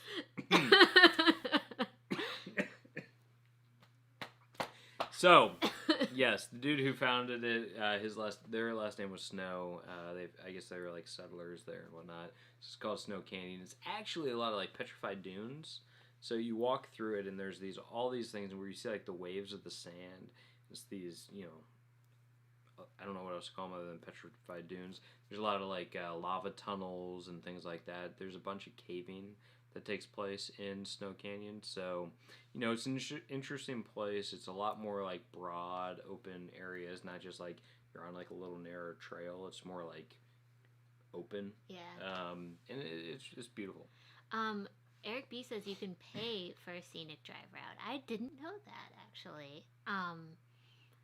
I'm assuming you're talking about in Zion, so we're gonna have to look into that. That's great info. And Grizzle Family Vacay, Danny says the hike to Delicate Arch is crazy. My oldest, Adric kicked my butt. Oh, that's his son's name. Yeah. Kicked his butt. Yeah. Okay. So there's two ways to see Delicate Arch if you're going to Arches National Park. There's the lower trail that is way easier, but much further away from the arch. Yeah. But you still get like a little bit of a view. If you want a good picture, you need a big zoom lens. Yes. So like I went with like my iPhone and it was laughable. Yeah. Not good. And then I think I'm not kidding. I think you're looking at it from 2 miles away. So the second trail to get to Delicate Arch, when you actually like get to go close to it, I think is like a 2 mile hike just to get to the arch. So that's really depending on the weather, you need to prepare for that hike. And so I don't know what time of year you went, but the times that I've gone have both been extremely hot days. I went in May and I went in August. And specifically when Derek and I went, which was in early August, it was like 100 degrees outside. So it was really, really challenging to even get to like the lower viewpoint. So I can only imagine like if you're with your family and like some people might be more in shape than others. Oof, yeah, you have to prepare for that hike for sure. You guys went in July. So yeah, you were suffering from that heat as well, I bet. You have to bring a lot of water. Like there's not like water access everywhere. You have to bring your own water and stuff. That's crazy heat, no matter how dry it is, absolutely. And it is dry in Utah for the most part. So yeah, you just have to like bring as much water as you possibly can. And Nick says that's also relatively close to the north entrance of the Grand Canyon, which is the lesser seen side, which could be a cool offshoot from there. I'm so glad you said that because we are very much looking into trying to do that because apparently 90% of the people that go to the Grand Canyon go to the south side. And it's just like way less crowded if you go to the North Rim. And we would really, really love to be able to do that. I have been hearing that maybe the North Rim is closed right now. I'm not entirely sure. So we're just trying to figure out what's possible and, what to do on the North Rim because both of us have just been to the South Rim. Hello to Daniel Fields. Welcome. I don't know if you've been on before, but if you haven't, welcome to our live stream. And by our, I mean Derek just got up, but he's coming back.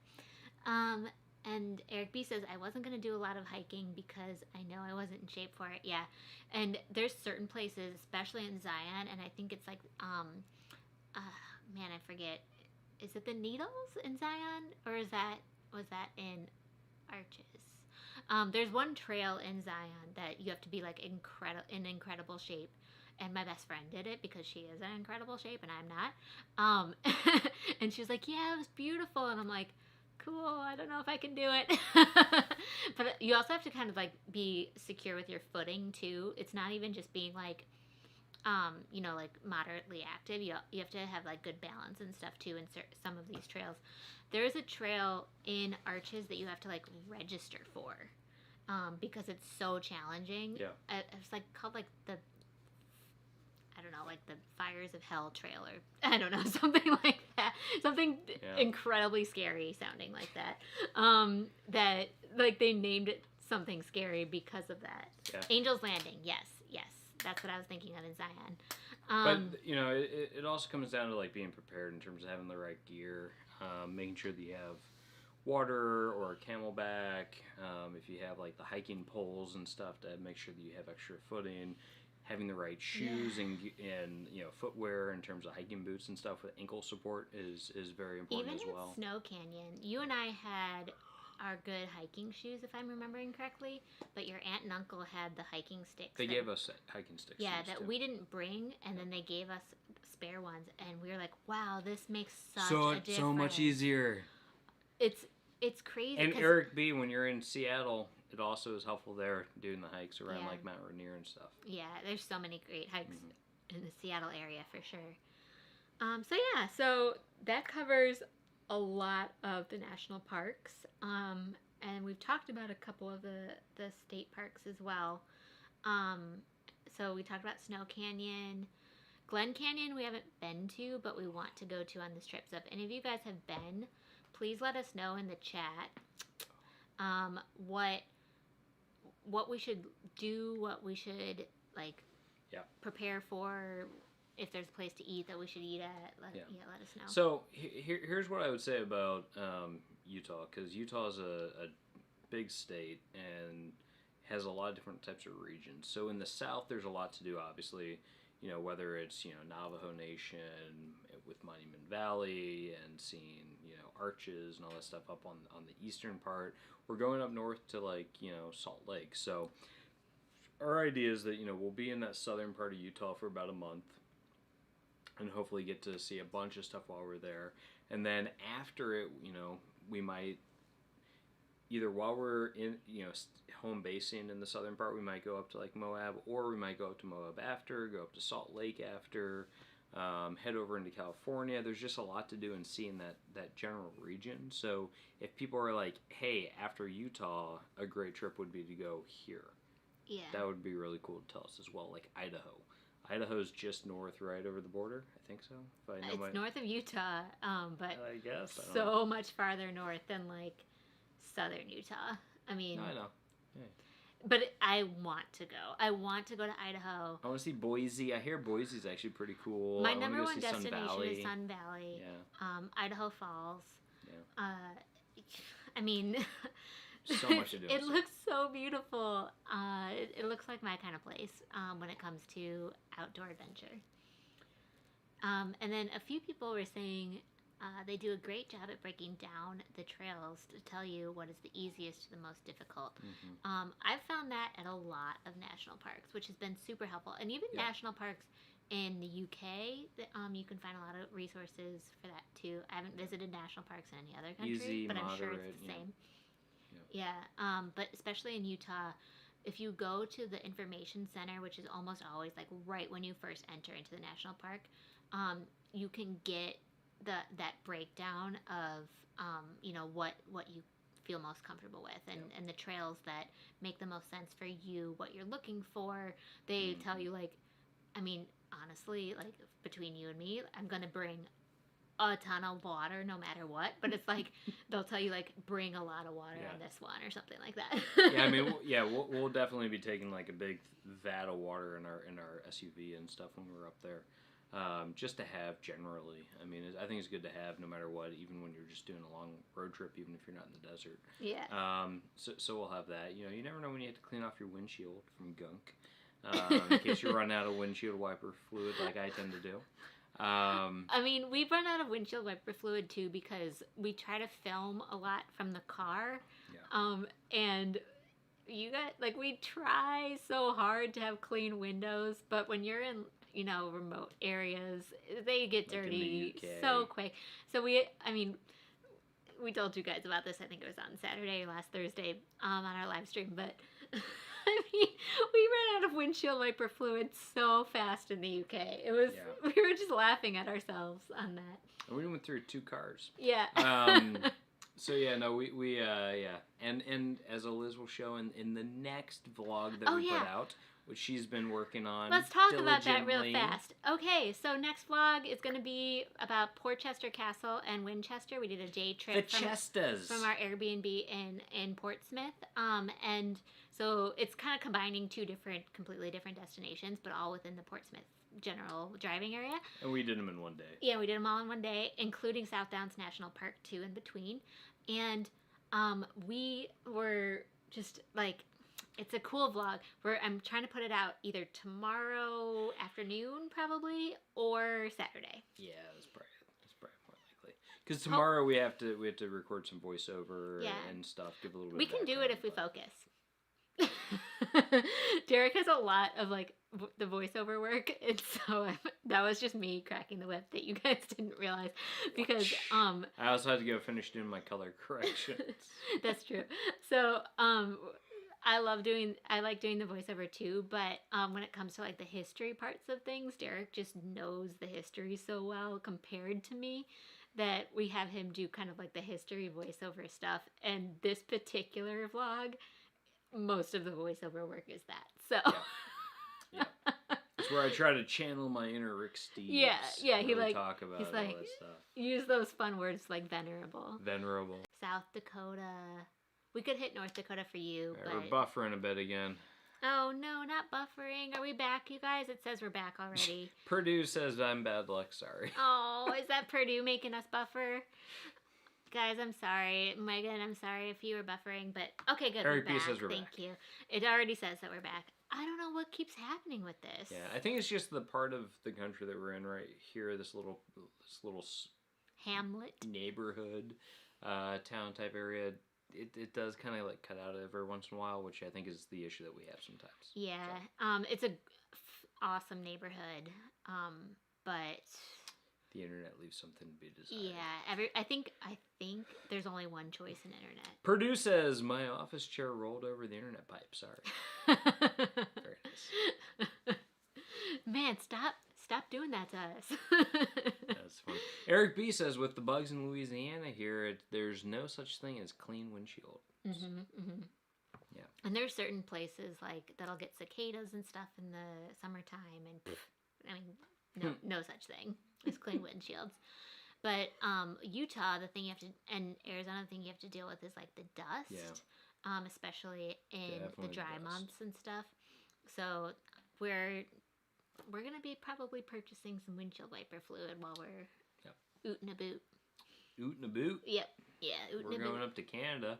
But yeah, no, so if you think about like the Pacific Northwest though, just to talk about Aaron for a moment, we've been to Vancouver, we've been to Seattle, we've been to other stuff. I don't know. I don't know where we've never been to Portland, Oregon, and I want to go to Portland, and I want to go to Willamette Valley in Oregon. Do the Fruit Loop. I want to go check out some good Pinot Noir. Yeah, that would be awesome. Yum. I would also go to Walla Walla. Walla Walla. Yeah. Man, I want to go to Vancouver, says Ronnie Dove. Vancouver is really nice. It's really cool because Vancouver is in this area where you have major city, rainforest, mountains, beach. It has kind of this like very crazy diverse ecosystem, and it's really a cool place to go to. They have really cool things like, they've got like a salmon fishery type run where they do things where they have like the ladders for the salmon to get up so they can spawn. They have the Capilano suspension bridge up in the mountains. They've got, what's the name of that mountain that we took the cable car up to? I think it was Grouse.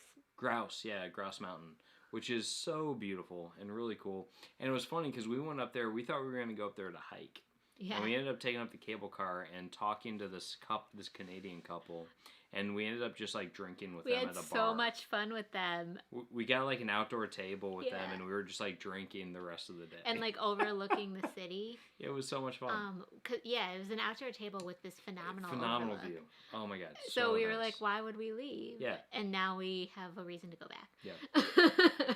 Which we are always looking for, no matter where we go to. It's always about, we need a reason to come back. So we don't want to see everything. We want to see the main things that we want to see as much as we can, but we want a reason to come back. If we leave a few things on the table, there is a reason to go back. Yes. Like Wales. Wales is a place in the UK that we really wanted to get to this time when we were in 2020 for 3 months.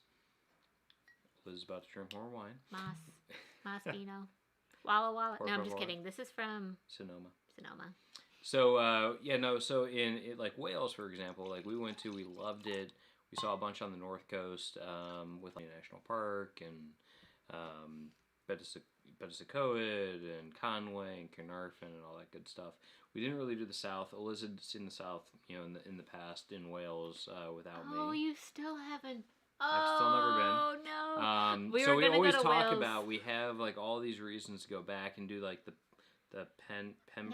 Pembroke Coast. Yeah, Pembrokeshire Coast is like my number one thing that I haven't done. Oh. Although Brecon Beacons that Mark Walters was mentioning last night on his live stream is also something that I haven't done and sounds like I would enjoy as well. So it's on the list.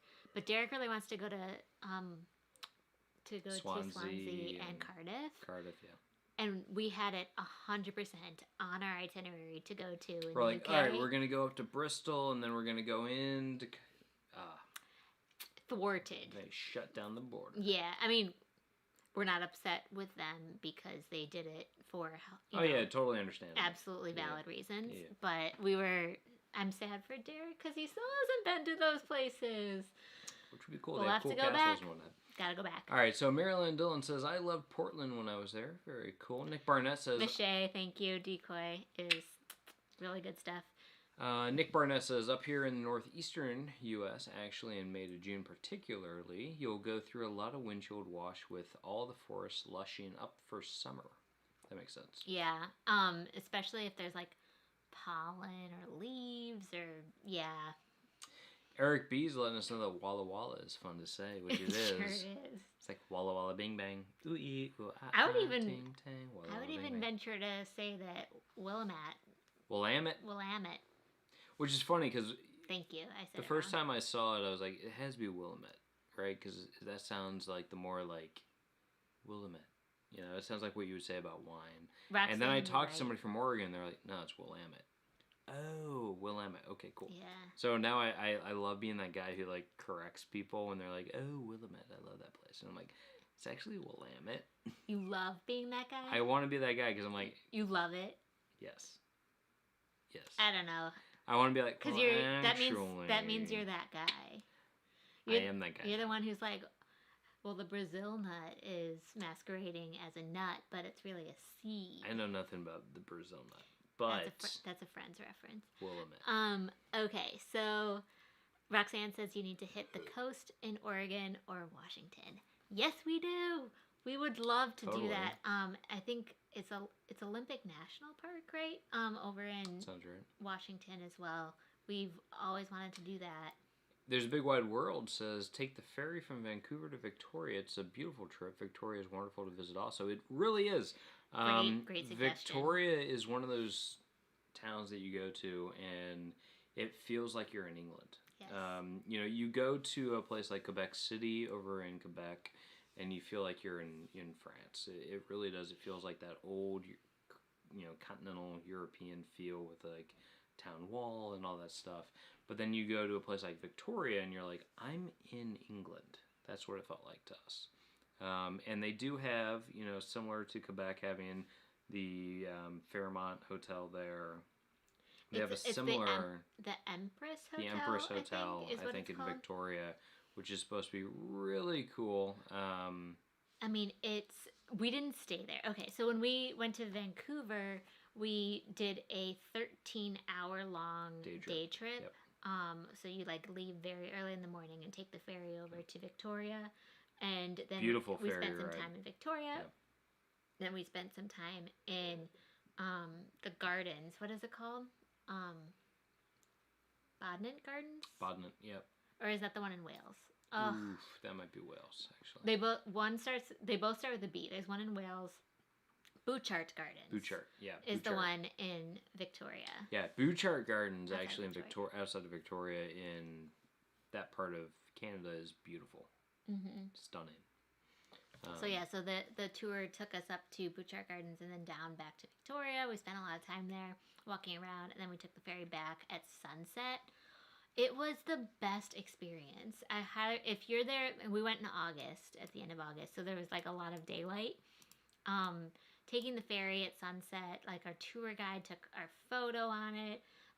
It was just it was nice, stunning, such a fun experience. Then we took the Amtrak down from Vancouver to Seattle. It was like a 3-hour ride, very easy to do.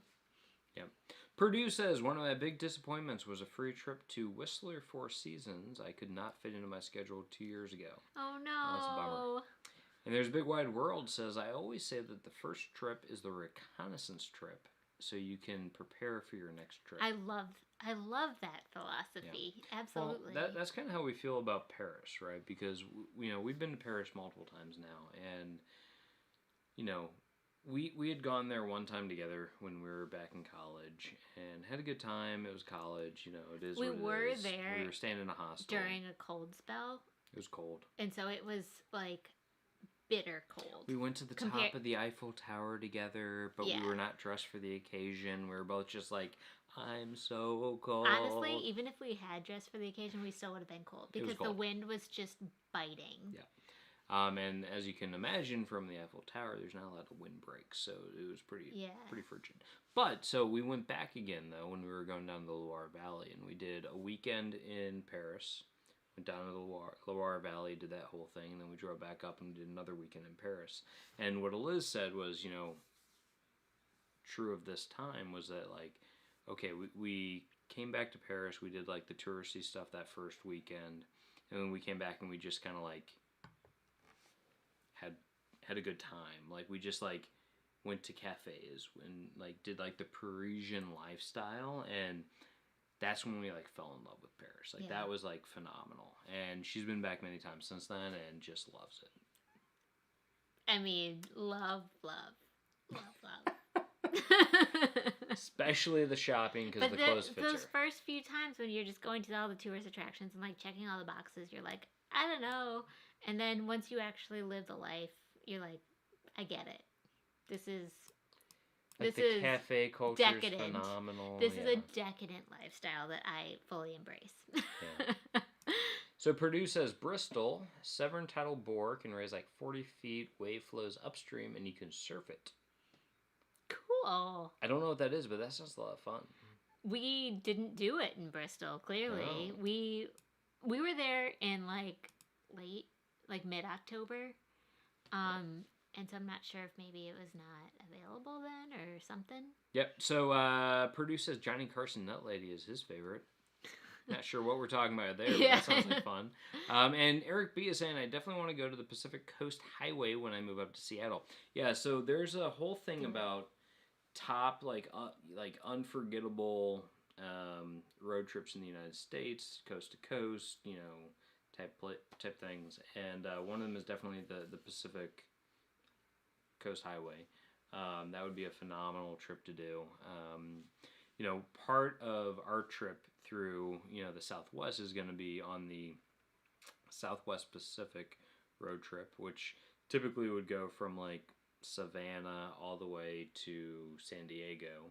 We'll be on just a short portion of that.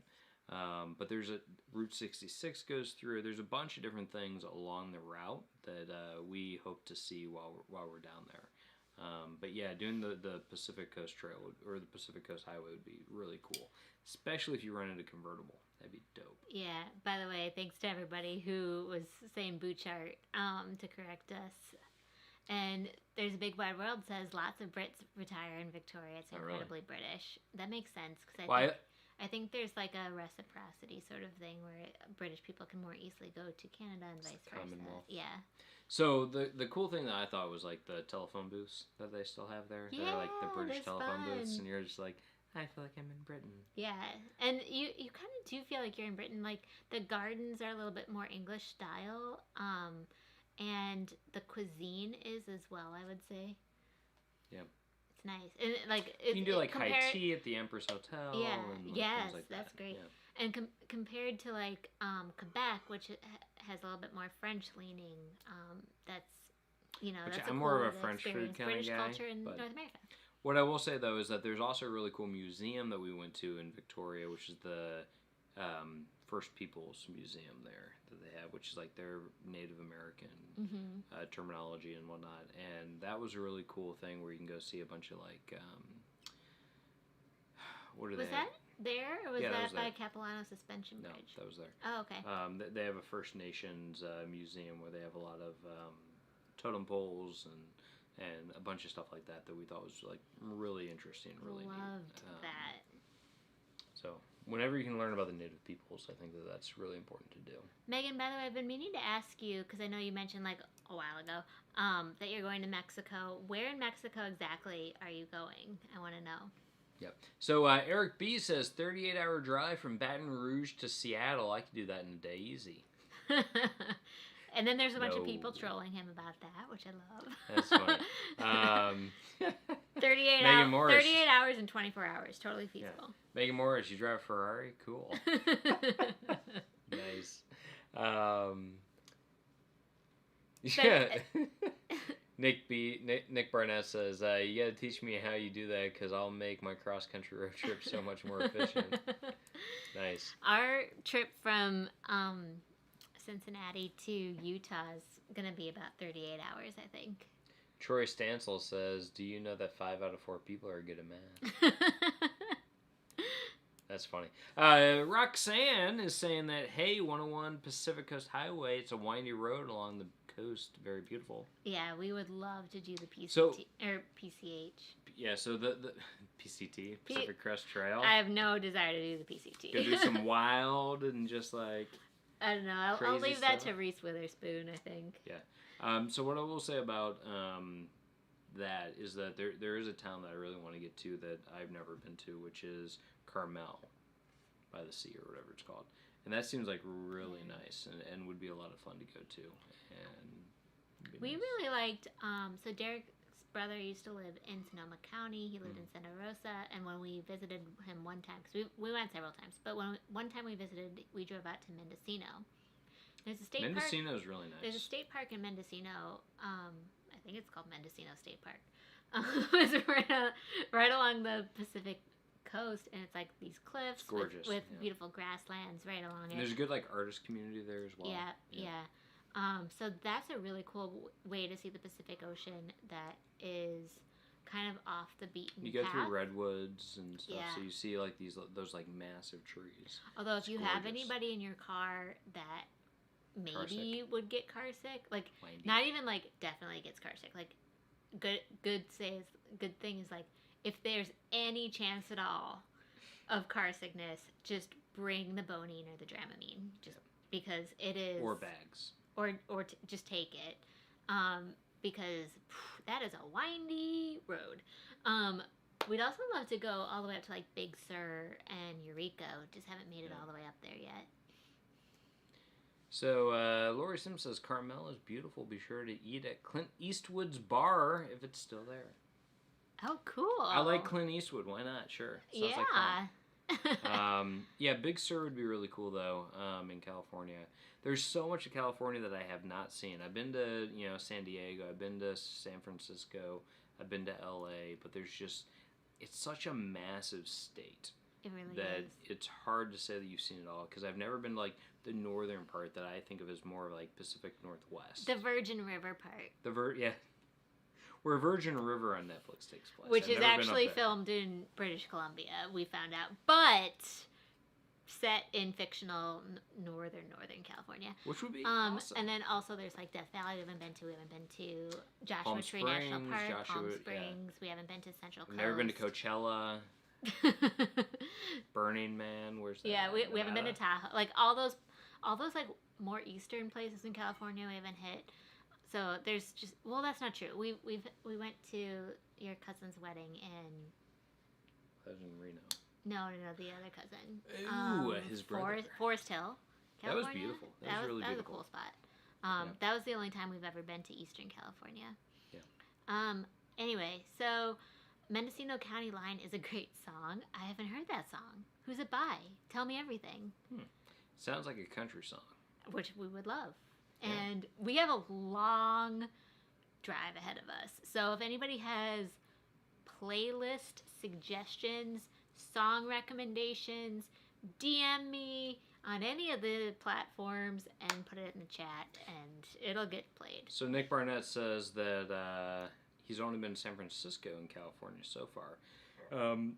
One big thing about San Francisco is that if you are talking about San Francisco, do not call it Frisco. Do not call it San Fran. You have to call it SF. SF or San Francisco. That's what locals call it. We have been scolded. I've been scolded by family that live there, and they're like, that's not something we do. You call it SF for short, so that you're all in the know, because we want to, share with you guys like that meaningful information. Yeah, like how do you not stick out? It's good stuff. How do you look like you know what you're doing? Yeah, because we've looked like the we haven't known. We've made all the mistakes for you, so you don't. Yep. But yeah, San Francisco is really. To me, it's a fun town. Eliz would say it's probably the place that she least wants to move to in California. No. Okay, so of the 3 cities in California, the 3 biggest ones, like San Diego, LA, and San Francisco, my least favorite is San Francisco, but that's not talking about the whole area. Like, I absolutely love wine country. Oh, God, yeah. Sonoma, Napa. But I'd live there. If you're comparing it to, like, if I had to choose where I would live or where I'd vacation, LA and San Diego above San Francisco for me. Sorry, so Purdue says, I just watched a show on my favorite event there, Pebble Beach Concourse, Big Little Lies Area 2, watched show on Pebble yesterday. Coachella is also has a BMW track there at Thermal. That's very cool. So Meg Moore says that she is going to a resort in Cancun in February, would love to explore more Mexico, but not very comfortable venturing too far from the comfort of a resort with the current situation. Yeah. And Megan, is your resort also providing the COVID testing for people coming back to the U.S.? Because obviously, for everybody out there who's thinking about international travel right now, that's like the big change that happened in the last couple of weeks is that the new administration did put in, rules and regulations that anybody coming to the U.S., including U.S. citizens, must have gotten a negative COVID test in, 72 hours before coming back? Yep. So 3 days of coming back. So but a lot of resorts are giving that. Especially in Mexico, are providing either for a small fee or for free if it's a bigger resort. They are providing COVID tests. So, and they're also giving provisions for if it were to come back positive, they're offering to like extend the stay either at like the same rate or something along those lines. So would be interested to hear your thoughts on that, Megan, and what you think about it. Because we were talking to Travel and Tour the other day on their live stream about it, and because I know they're heading there pretty soon. Yeah, they had a great response about that. Yeah. Danny Griswold says Willie Nelson and Leanne Womack. Nice. I like Willie Nelson. We've got this on the playlist for sure. Willie Nelson and Leanne Womack, both phenomenal country singers in their own right. So duet, let's make it happen. Speaking of country, this isn't really country. Speaking of music, so we will be driving through Nashville and we will be driving through Memphis. We'll be driving through Nashville as in like we're not even really stopping there. So. But in Memphis... That's why I said we're not driving through... That's why I said not country. But we will be driving through Memphis, and we're going to make a... We're doing a little detour down Beale Street as long as we're tracking well on time, because both of us have been to Nashville, but we haven't been to Memphis, and like that's like, I just want to see Beale Street. I just want to see it, and I'm going to play a song, probably Eric Church, but a song that mentions Beale Street. Yep. But no, that'd be really cool. And to also, I'm going to look up to see where Graceland is, because I know that's right around Memphis. And it is, but I think it'd be fun to like just drive past it and be like, take a picture of the sign. I feel like all we'll have to be able to do is drive past. We have a lot of ground to cover, because we're going from it's a big day. Cincinnati to Little Rock in one day. So it's a lot. It's like a 13-hour drive or something. Like in summer, I think it would be easier, but we don't like driving in the dark, so we don't have that time.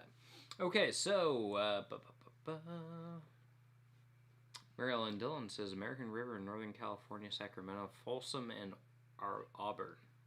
Cool.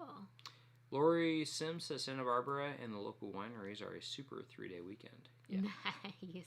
Really cool. We have not been to the Santa Barbara area at all, but I would be super excited to go wine tasting around there. Yep. Thomas Reiser says, get Sirius XM. We don't have that, and maybe we're trying to do like audiobooks, but Derek and I don't really listen to the same type of audiobooks, so we need compromise books. So if anybody has like suggestions on audiobooks that anybody would like not niche down, like just generally like very fun fiction or nonfiction,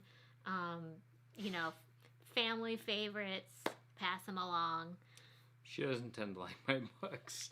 All right, Derek listens to what is it called, Lit RPG, and like independent authors and stuff. Derek's like fantasy genre, and I fully support it.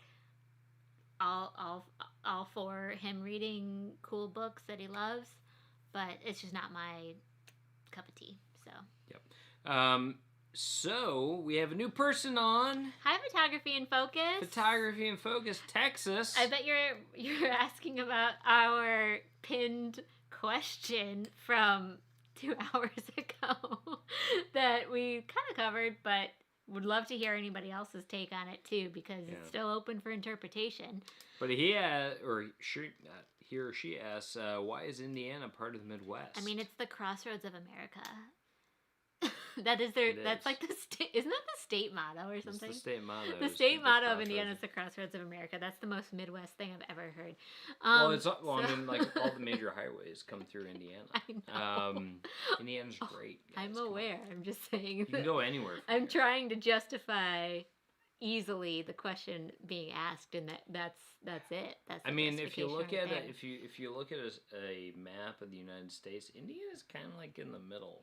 I think the better question is because Ohio is typically considered part of the Midwest, and that's the one that I'm like, that's kind of a border region. It's more like Mideast. I mean, but I think it's because Ohio. Tell me if I'm wrong, but it wasn't part of like the colonies, so it's as people moved westward, they were in like Ohio and Indiana and stuff like that. I don't know. I mean, I think we were part of the Louisiana Purchase and stuff. I don't know. Who? Indiana? No way. Lafayette. Lafayette was an explorer. For sale? No, he wasn't. He was a Revolutionary War hero. Oh, you're right. He was. And I watched Hamilton to confirm that. Thank you. Sorry, that was funny. You're right. I watched Hamilton. I know my history. Hamilton taught me so much.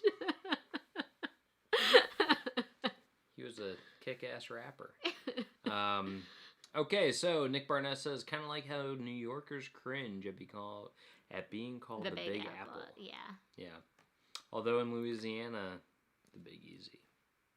I wonder if people in New Orleans hate the Big Easy. Ooh, that's a good question. I don't know. As a Chicagoan, I kind of hate the Windy City because people think that it means that it's windy. Which it is. It's windy, but not overly windy. It's called the Windy City because of the windy politicians who blow a lot of hot air. Yes, correct. Which a lot of people thankfully have learned from Vince Vaughn. Which movie did he talk about that in? One of the Vince Vaughn movies, he explains that. Because Vince Vaughn is from Chicago. Also, Second City is not about it being the second city compared to New York. It's called the Second City because the first city burnt down to the ground. Correct. In the 1800s. Yes. So. In the Great Chicago Fire. When Betsy something or another's cow tipped over a lantern or something. Isn't that what happened? Not Betsy, no. No? I don't know, somebody's cow messed up. Okay, so I've had too many glasses of wine now to remember, but it was not Betsy. Purdue says my sis in Mount Shasta, California, just got 4 feet of snow. Holy crap! That kind of sounds like Nick Barnett's snowfall escapades being up in northern New York. 4 feet of snow is so much snow. It's a ton of snow. That is she okay? I hope so. I'm assuming so because she told you about the 4 feet. Yeah. But Troy Stansel says, I've been to California 5 times, all to the National Training Center, Fort Irwin, California. I would love to explore that area of the U.S. Cool. Very cool. Lori Sims, just like people calling SoCal Cali. Yeah. Not. Eric B, Mexico in 22 days. Yeah. Very cool. Nick Barnett's in San Francisco. My friends and I got a lecture from a cab driver about how Northern and Southern California are really 2 different states. Yeah, pretty much. They're different lifestyles. Very different.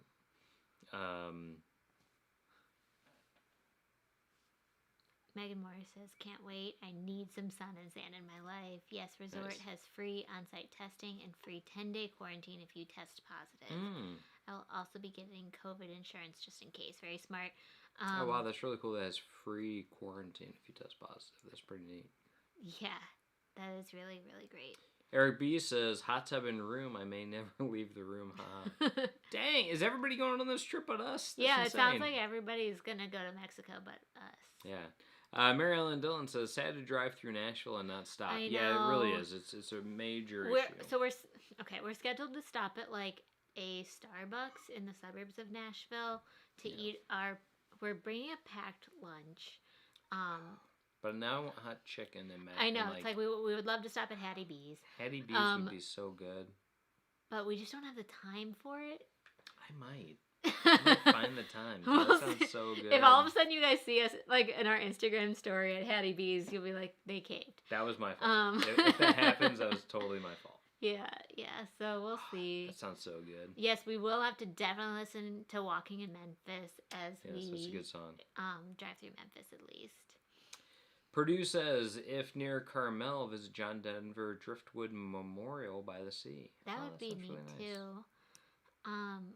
We gotta get to Carmel. Yeah. We really want to go. So Nick Barnett says, I've been to Graceland, just a little bit outside the center of Memphis. Steph won't be walking there from Beale Street. Well, we won't be walking generally. We'll be driving. Yeah. And whatnot. So yeah, we'll see. My whole thing is like along this route. Don't get your hopes up on Beale Street. It's just like a lot of stuff to do in one day because we're gonna have to drive through all of Kentucky, and then lunch in Nashville, like late afternoon in Memphis, and then try to get to Little Rock before like dark, basically. Cool. Let's leave on Friday. Give us an extra day. We'll stop in Nashville, eat some Hattie B's hot chicken, go down to Memphis. I don't want to leave on Friday because we... Oh, yeah. So we might... Okay. So we haven't announced our next live stream schedule for February yet, but we're thinking about doing live streams every Thursday night in February. Let us know if that's a bad idea. You guys are all here on a Thursday night, so hopefully that works. But yeah, so we've definitely outlined a pretty good schedule. We'd probably push it back a little bit later. We're talking about potentially 8 or 8:30 Eastern time instead of 7 as a start time. Because now that we'll be over in Utah, it's going to be a time change and whatnot. Yeah. So we want to be able to take advantage of that and, still see stuff throughout the day, eat our dinner, so we can still drink with you all. Yeah. So next week, if all goes to plan, we'll be doing our next live stream on Thursday night from here, right here in Indiana, right before we leave. Yep. And so we'll talk to you guys about all of that prep work and stuff like that. Then we'll be checking in from Tucson, Arizona in our next live stream. Yep. And then after that, we'll be in Utah. So fun to say. Okay, so Troy Stansel says, Beale Street is great for booze and blues. If you want barbecue, Corky's, Rendezvous, Germantown Commissary, Leonard's, Gridley's, Interstate, and many others. Now I want to go to... now I really want, barbecue in Memphis. Thomas Reiser's not going to Mexico, just like we're not going to Mexico. I want to go to Mexico. FOMO, guys. I got FOMO. Okay, yes. Catherine O'Leary's cow, according to Wikipedia. Yes. That who is responsible for the Chicago fire. Thank you. Yeah. It was not Betsy. You don't want to be... Thank you, Ryan Donahue, for the history drop-in. A cow that will live in infamy. Okay. So I know that somebody was saying, I think it might have been Nick Barnett's, that he spent about a day in Memphis and felt like he had kind of seen everything that he needed to see.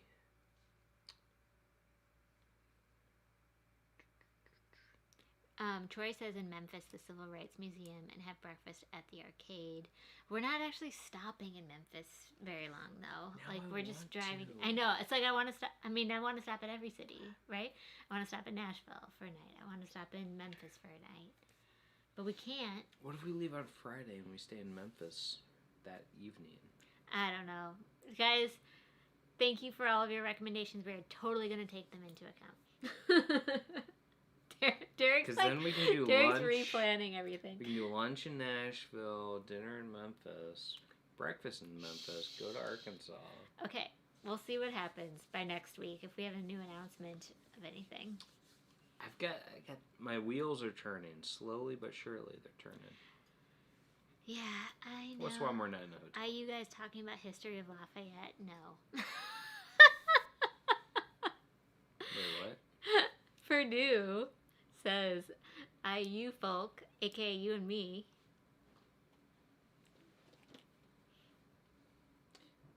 That's upside down. Yeah, it's like upside down. No matter what you do. No matter, right? Because there we go. Indiana. On camera, it says Indiana. Talking about the history of Lafayette. No. So the College of Purdue. The University of Purdue. Yeah, Purdue University is in West Lafayette, which is named after the Marquis de Lafayette, or whatever his name is, neighboring town was Lafayette, Indiana. French nobleman who was part of the Revolutionary War. He was an officer, kind of like on loan from France, basically. But a lot of towns in the U.S. are actually named after him because he was a war hero. So, Danny Griswold says Texas would tell you that they are like a whole other country. Yep. Because they're very proud that they were a country before they were a state. Purdue says the Great Lecture Series, deep dive into history. Check them out at the library. Oh, very cool. Totally did not even notice the pinned question till now, Nick Barnett's. Thanks, Nick. Yeah, it's tricky, like with Indiana, because I'm reading Purdue says I like to think of our states as Great Lakes states. I understand that, but it's also, we're like part of the Rust Belt in a way, especially with like Gary and Portage and stuff like that. So. But I understand the Great Lakes region as being kind of like, Pennsylvania, Ohio, Indiana, Illinois, all the Michigan. ones that touch the Great Lakes. Yeah. Sure. Yeah. But they're also kind of the Midwest states. Like, that's just how it be. No, but what I'm saying is, like, that is actually, like, a recognized region of the United States. It's like Great Lakes region is like a... Versus, like, a Nebraska, you're saying. Yeah. Okay. Because, I mean, there's certain people that would say that, like, the Midwest does not exist. There's no such thing as, like, the Midwest. You should actually call it, like, the Great Lakes versus, like, other parts. I don't know what the other parts are, but, Remember in Anchorman where Steve Carell's character is, like, talking about the national weather, and he calls the Midwest the Middle East? Because they're based in San Diego. And it's east of them. Yeah, it's east of them. I did not remember that. Oh, it's so good. I don't remember a lot from Anchorman. I basically remember, like, the rich smell of mahogany. Yeah. And the meaning of San Diego. Nick says, sorry, we're kind of jumping around on all of the different conversations that we've had, but back to the Windy City reference, in reference to Chicago, Nick says, yeah, but I mean, NYC and Boston are often windy as hell, particularly in winter, so yeah, I can see why calling Chicago the Windy City seems weird. Yes, when we lived in Long Island City, which is part of New York City, there's this one area, as soon as you'd walk out of the Court Square subway stop, that it was always windy. It was like a giant wind tunnel, and if it was an actual wind, like a rainstorm or anything, it was like unbelievably windy. Like, I couldn't wear a skirt without just like hugging it and everything. It was just crazy. And so yeah, I think coming from Chicago, I'm like, yeah, it's windy other places. This is not just a Chicago thing. So I totally agree with you. Troy says, Beale Street is great for booze and blues. If you want barbecue, Corky's, Rendezvous, Germantown, Commissary, Leonard's, Gridley's, Interstate, and many others. We don't have time to stop at all of these. Oh my gosh. Okay, you're totally convincing me and Derek that we're going to have to spend an overnight at least in Memphis at some point. I, like, at minimum, I said, like, because neither of us had been there, I specifically carved out a time in our itinerary that we would get off of the interstate just so I could at least drive down Beale Street, because I want to see it. It's one of those things where it's like, at absolute minimum, I just want to see it. But honestly, at this point, I am very much kind of the opinion that I'm looking at how often are we going to be in Memphis? How often are we going to be doing this kind of a road trip? Should we just add an extra day, leave one day early, leave on a Friday instead of a Saturday, and that'll buy us a little bit of time to actually, like, stop in Nashville real quick, stop and spend more time in Memphis, like, that might be worth it. And we can still keep all of our existing hotel reservations. Yeah. So, we'll see. Yeah. Thomas Reiser's not going to Mexico, but we already knew that. No, so we were reading, Nick Barnett said that he got near 3 feet of snow last month. Which 4 feet is 33% more. That's crazy. 4 feet is crazy. So I'm only like 5'1". So, I mean, we're talking like snow up to here, basically. You'd be like PG. Yeah.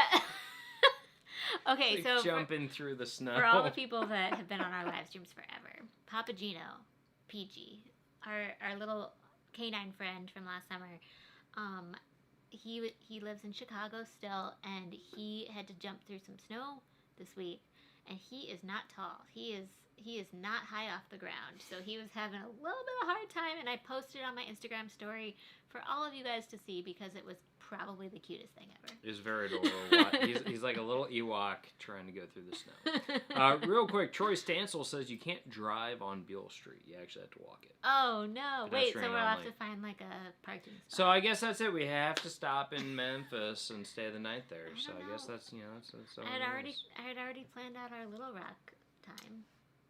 We can still stay in Little Rock. I don't know. We'll see. We can have a short drive. We could maybe stay on the way back. No, we don't. We might not go through that.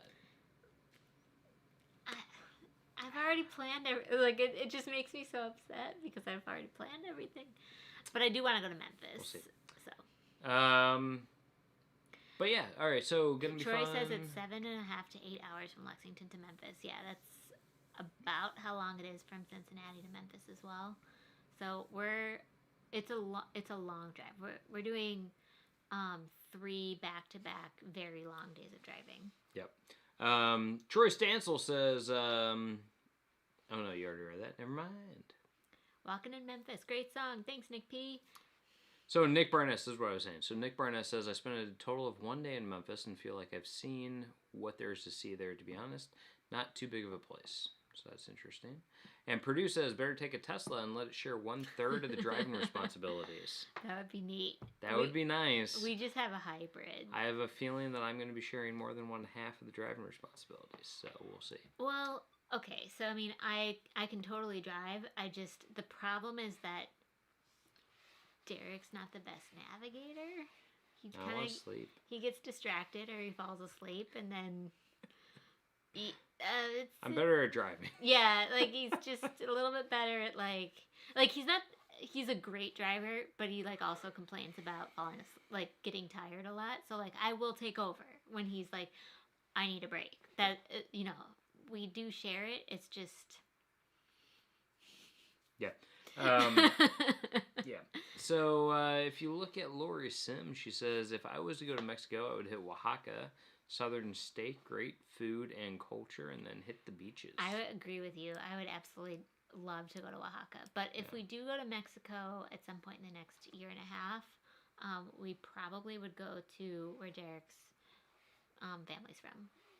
Or Mexico City. Probably Mexico City, and then we'll see about where my family's from because it's not considered the safest part of Mexico. Your family, a lot of them currently live around Mexico City, correct? City, yeah. But some of them do. But a lot of historically, like his grandfather was born in Jiquilpan. Yeah, small town. Okay, so Meg Moore says, sorry that you had to drive through all of Kentucky.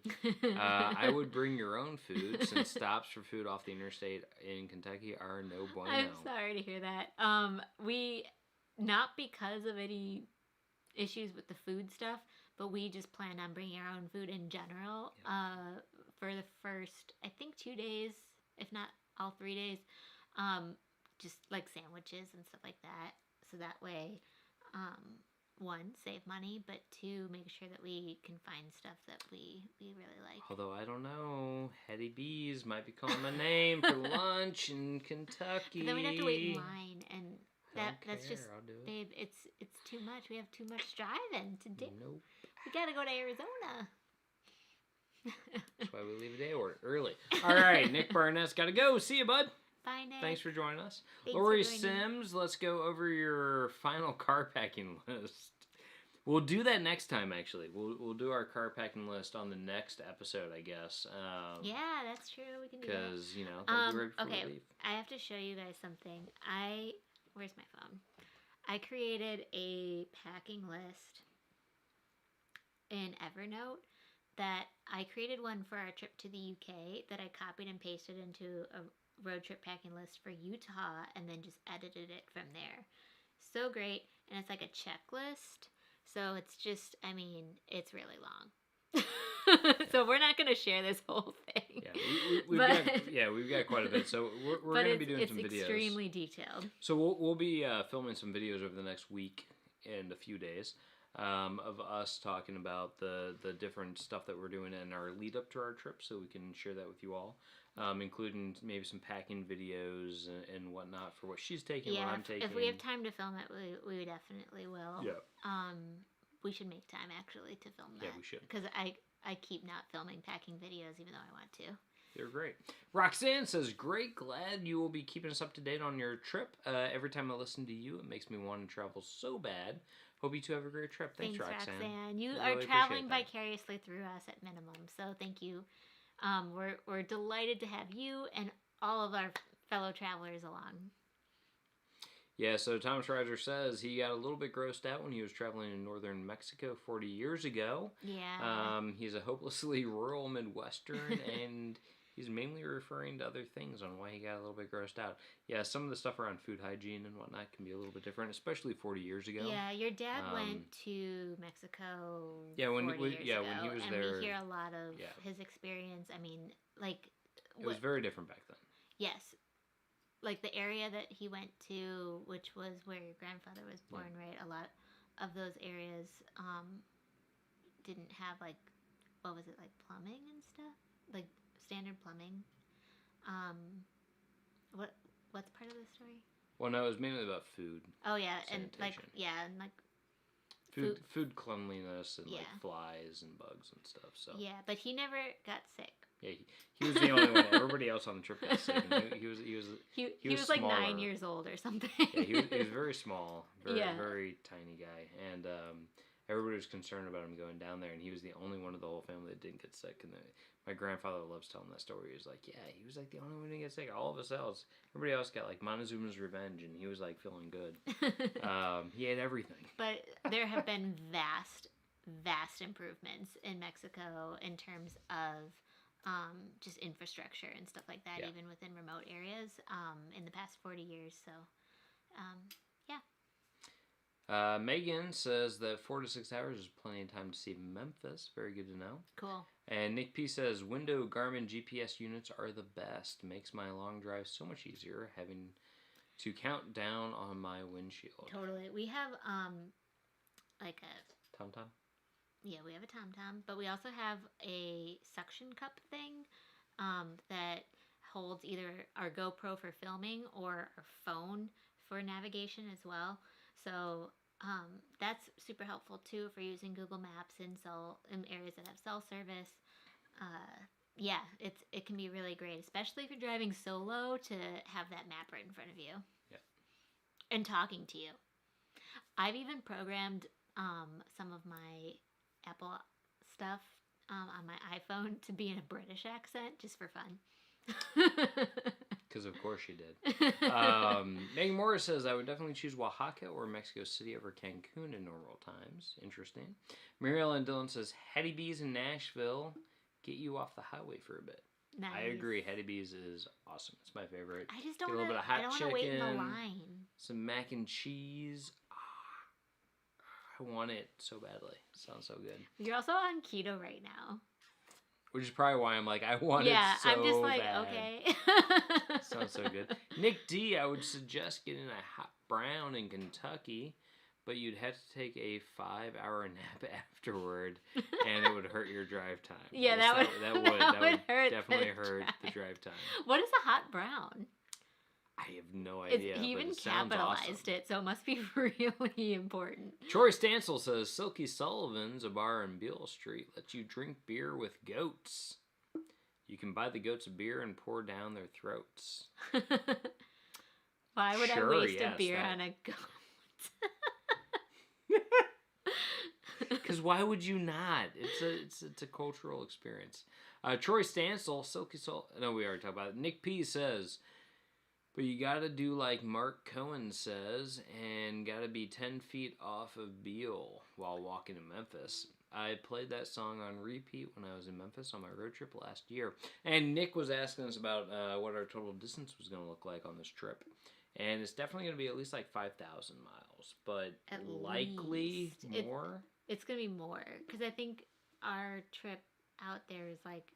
It's about 2,500 there, yeah. And likely we'll be doing a lot of driving around, and especially around that month that we're in Utah.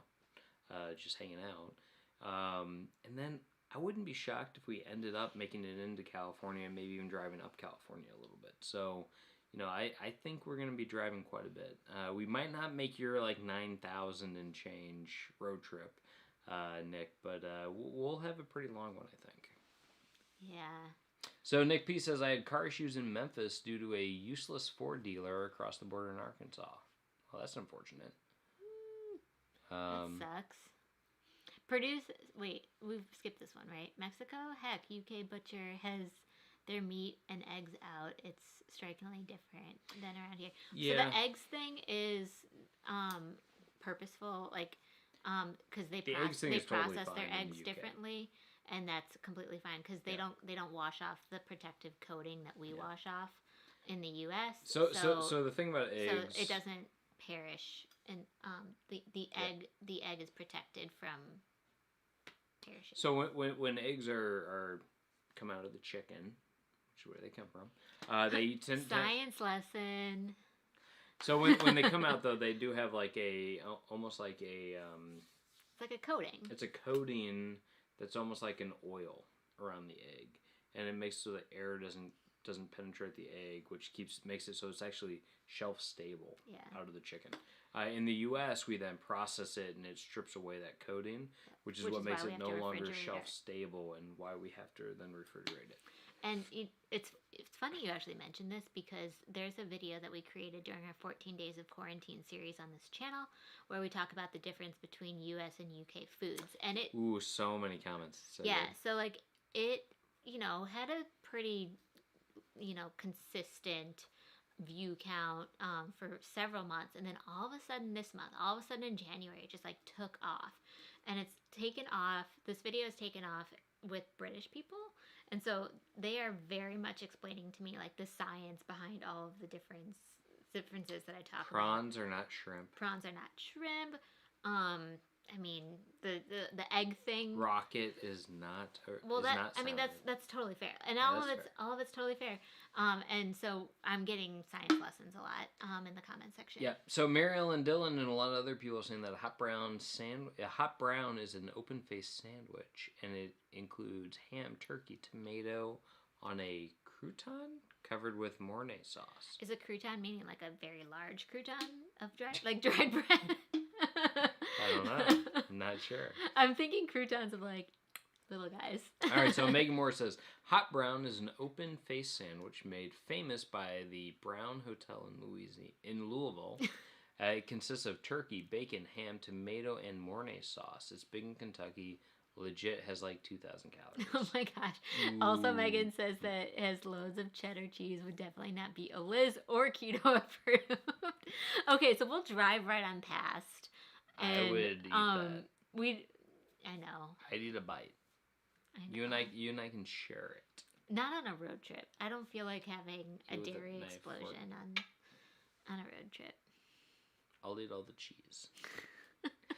Travel Adventure Therapy says Memphis has this giant Bass Pro Shop in the old Pyramid Arena, and it's awesome.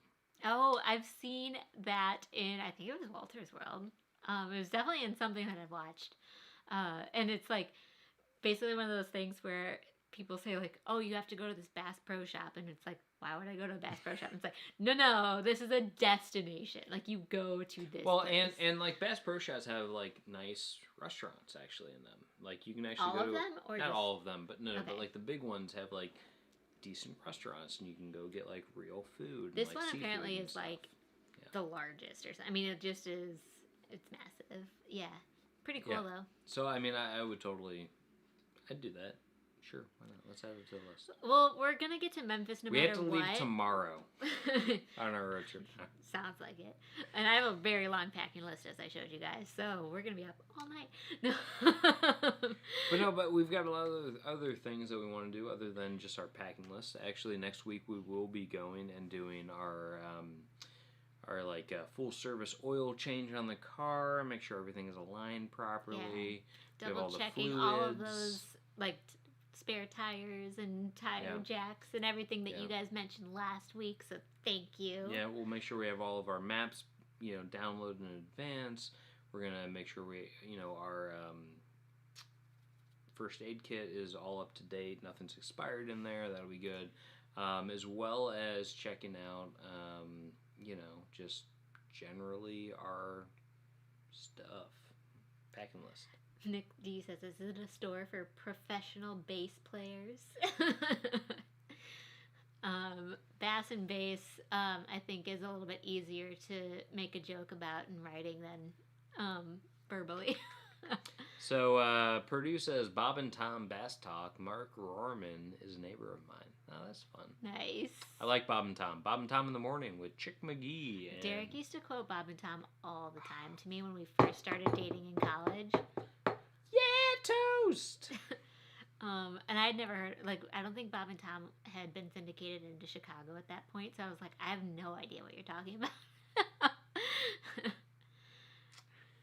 Road trips are the best. Yeah, Eric, we totally agree. Seems like a niche market for the professional bass players, yeah. Nice. Mark Finley says, if you have time, the Civil Rights Museum in Memphis is a life-changing experience. Very moving. We are absolutely going to get there eventually, but we are just extremely wary about museums right now that are indoor. So likely you won't see us visit any indoor museums for a while. I don't think there's anything on our itinerary that's indoor at all. Purdue says, toast! Also a crouton. Nice. Also a crouton. Wake up in the morning about 6 a.m. Anyway, stop. All right. Troy Stansel says, the best time to visit Memphis is in May. The first weekend is the Beale Street Music Festival, and the third weekend in May is the World Championship Barbecue Competition. Every weekend has an event in May. Yeah. That's awesome. We were trying to get to, sorry, I'm going back to the Civil Rights Museum that Eric Brown's saying. Definitely one of his favorites. Yeah, we've got to get there. We wanted to go to the Levi, what is it called? In Indiana? The Levi Coffin House. Coffin, thank you. It's in eastern Indiana. It's a house that this guy, Levi Coffin's wife, had, and it was part of the Underground Railroad. It was called the Grand Central Station of the Underground Railroad because of the number of, escaped slaves that they helped, get to freedom up in the north. And, it's a place that we would love to go to. It's open currently. We are a little bit concerned about, it is indoor and seeing like kind of those confined spaces that you'd actually want to see as part of your trip. Levi Coffin is like a distant cousin of my family's. The Coffins from they were Quakers out of the eastern United States. But yeah, no, that'd be really cool to go see and check it out. And Purdue said he visited in grade school and it was very memorable. Yeah. We're gonna go whether it's this year or next year for sure. We actually kind of,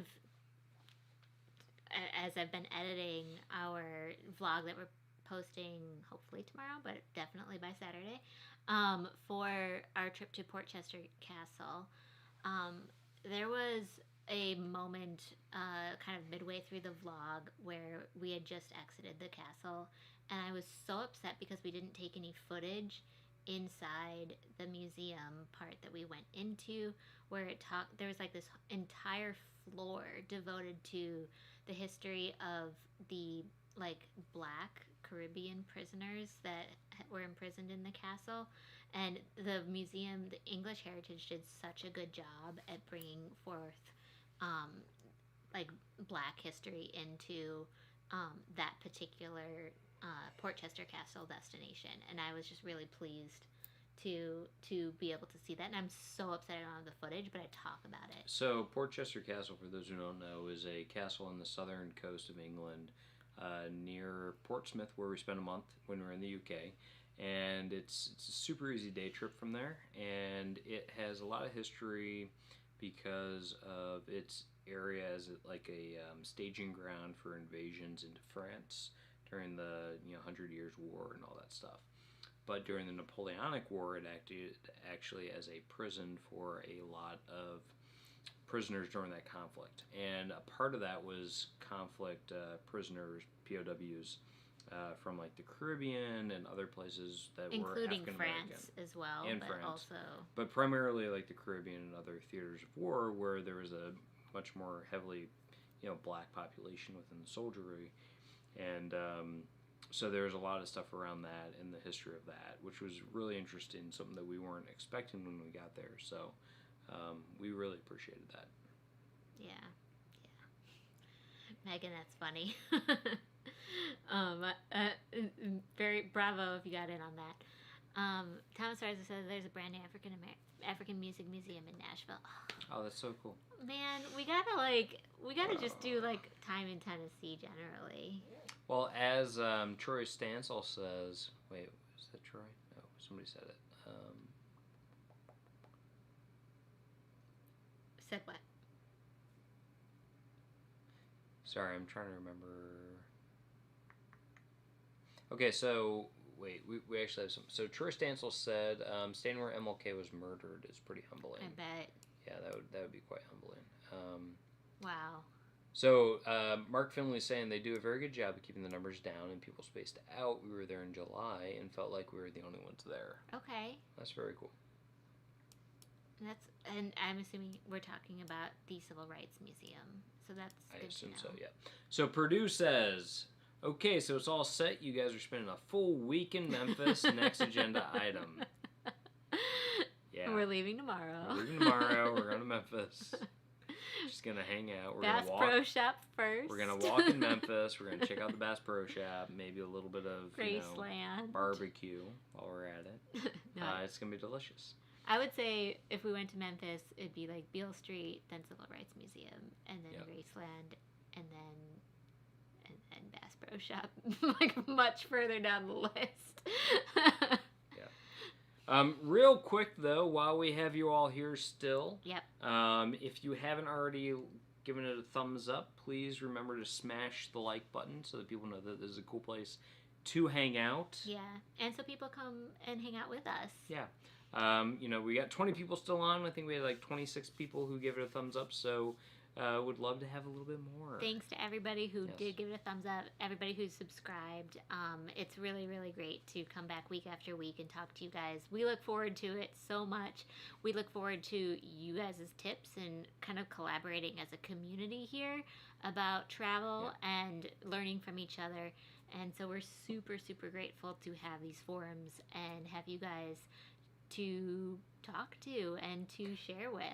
Yeah. So we're, as you guys know, leaving next week, but for our trip it'll be at the end of the week. So we are scheduled to have another live stream next Thursday night.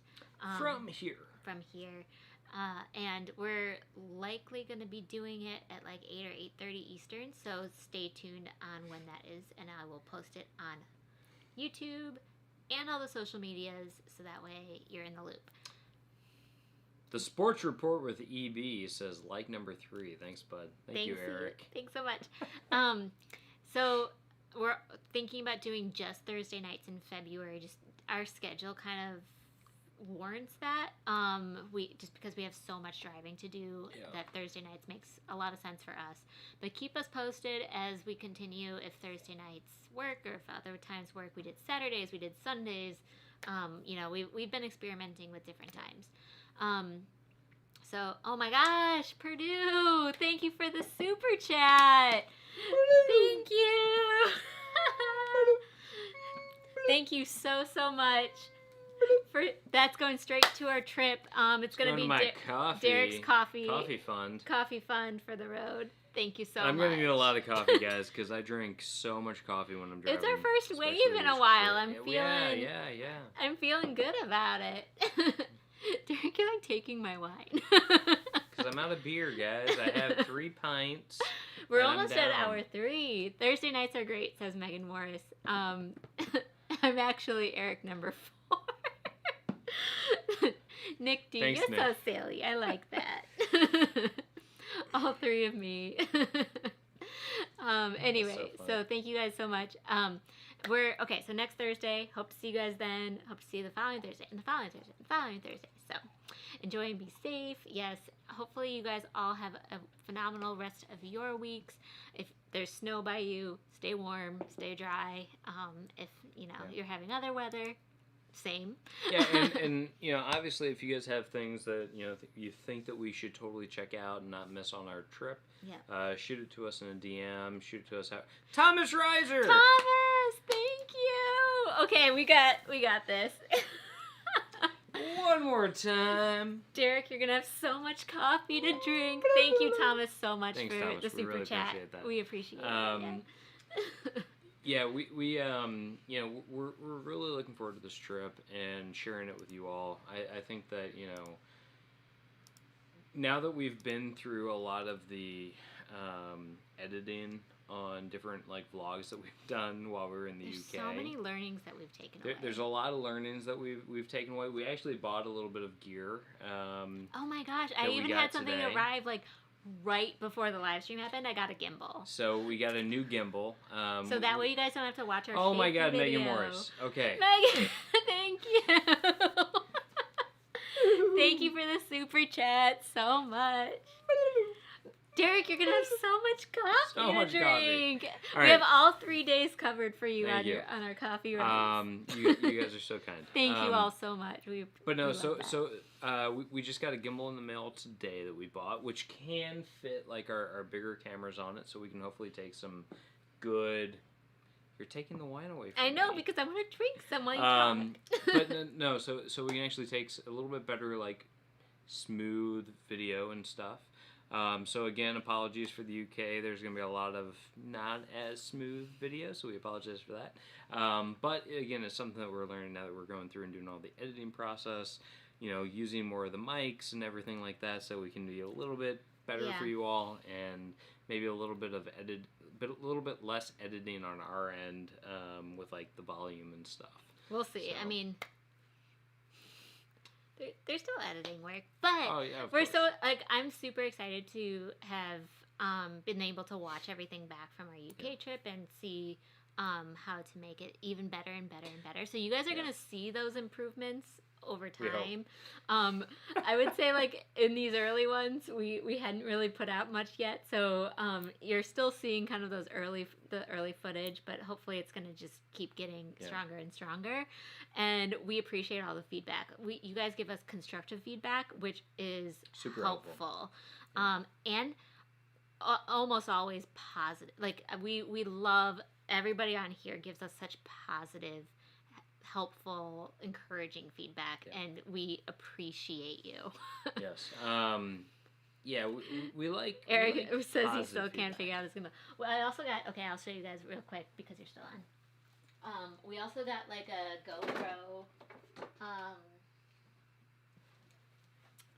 GoPro, adapter for our gimbal too. It kind of makes your GoPro almost like an iPhone. Yeah, so the GoPro's gonna get all GoPro-y. What'd I do? Stop touching it. I'm like Eric right now with the sports report with Eric B. There it goes. Yeah, so the GoPro is gonna look all pretty sweet too. How neat is that? Mary Ellen says she loves our vlogs. Okay, well, there's gonna be a new one that comes out soon. This one, isn't that cool? Is probably gonna be places you haven't quite heard of in the UK as much, but just a really cool way to see some of those other spots to visit. I have my DJI Osmo gimbal, but the DJI Mobile is calling me. Too bad it's $500. Yeah. This one's the Osmo 2. Yeah, I think this is the number 2. It's still the plastic construction, which is nice because it's a little bit lighter. Yeah. So we have this for our iPhones and stuff, and we're actually getting new iPhones before our trip. We're going to upgrade to the 12, which will be nice because we'll have a little bit more functionality in terms of the video and photos that we take on our iPhones. It was supposed to be our Christmas presents to each other / anniversary presents, and we still haven't gotten them. And our anniversary was in November, and Christmas was in December, and it is almost February. So it's delayed, but we're prioritizing it. So we're doing that, and then we're also gonna obviously have the new gimbal for her cameras and stuff for Sony's.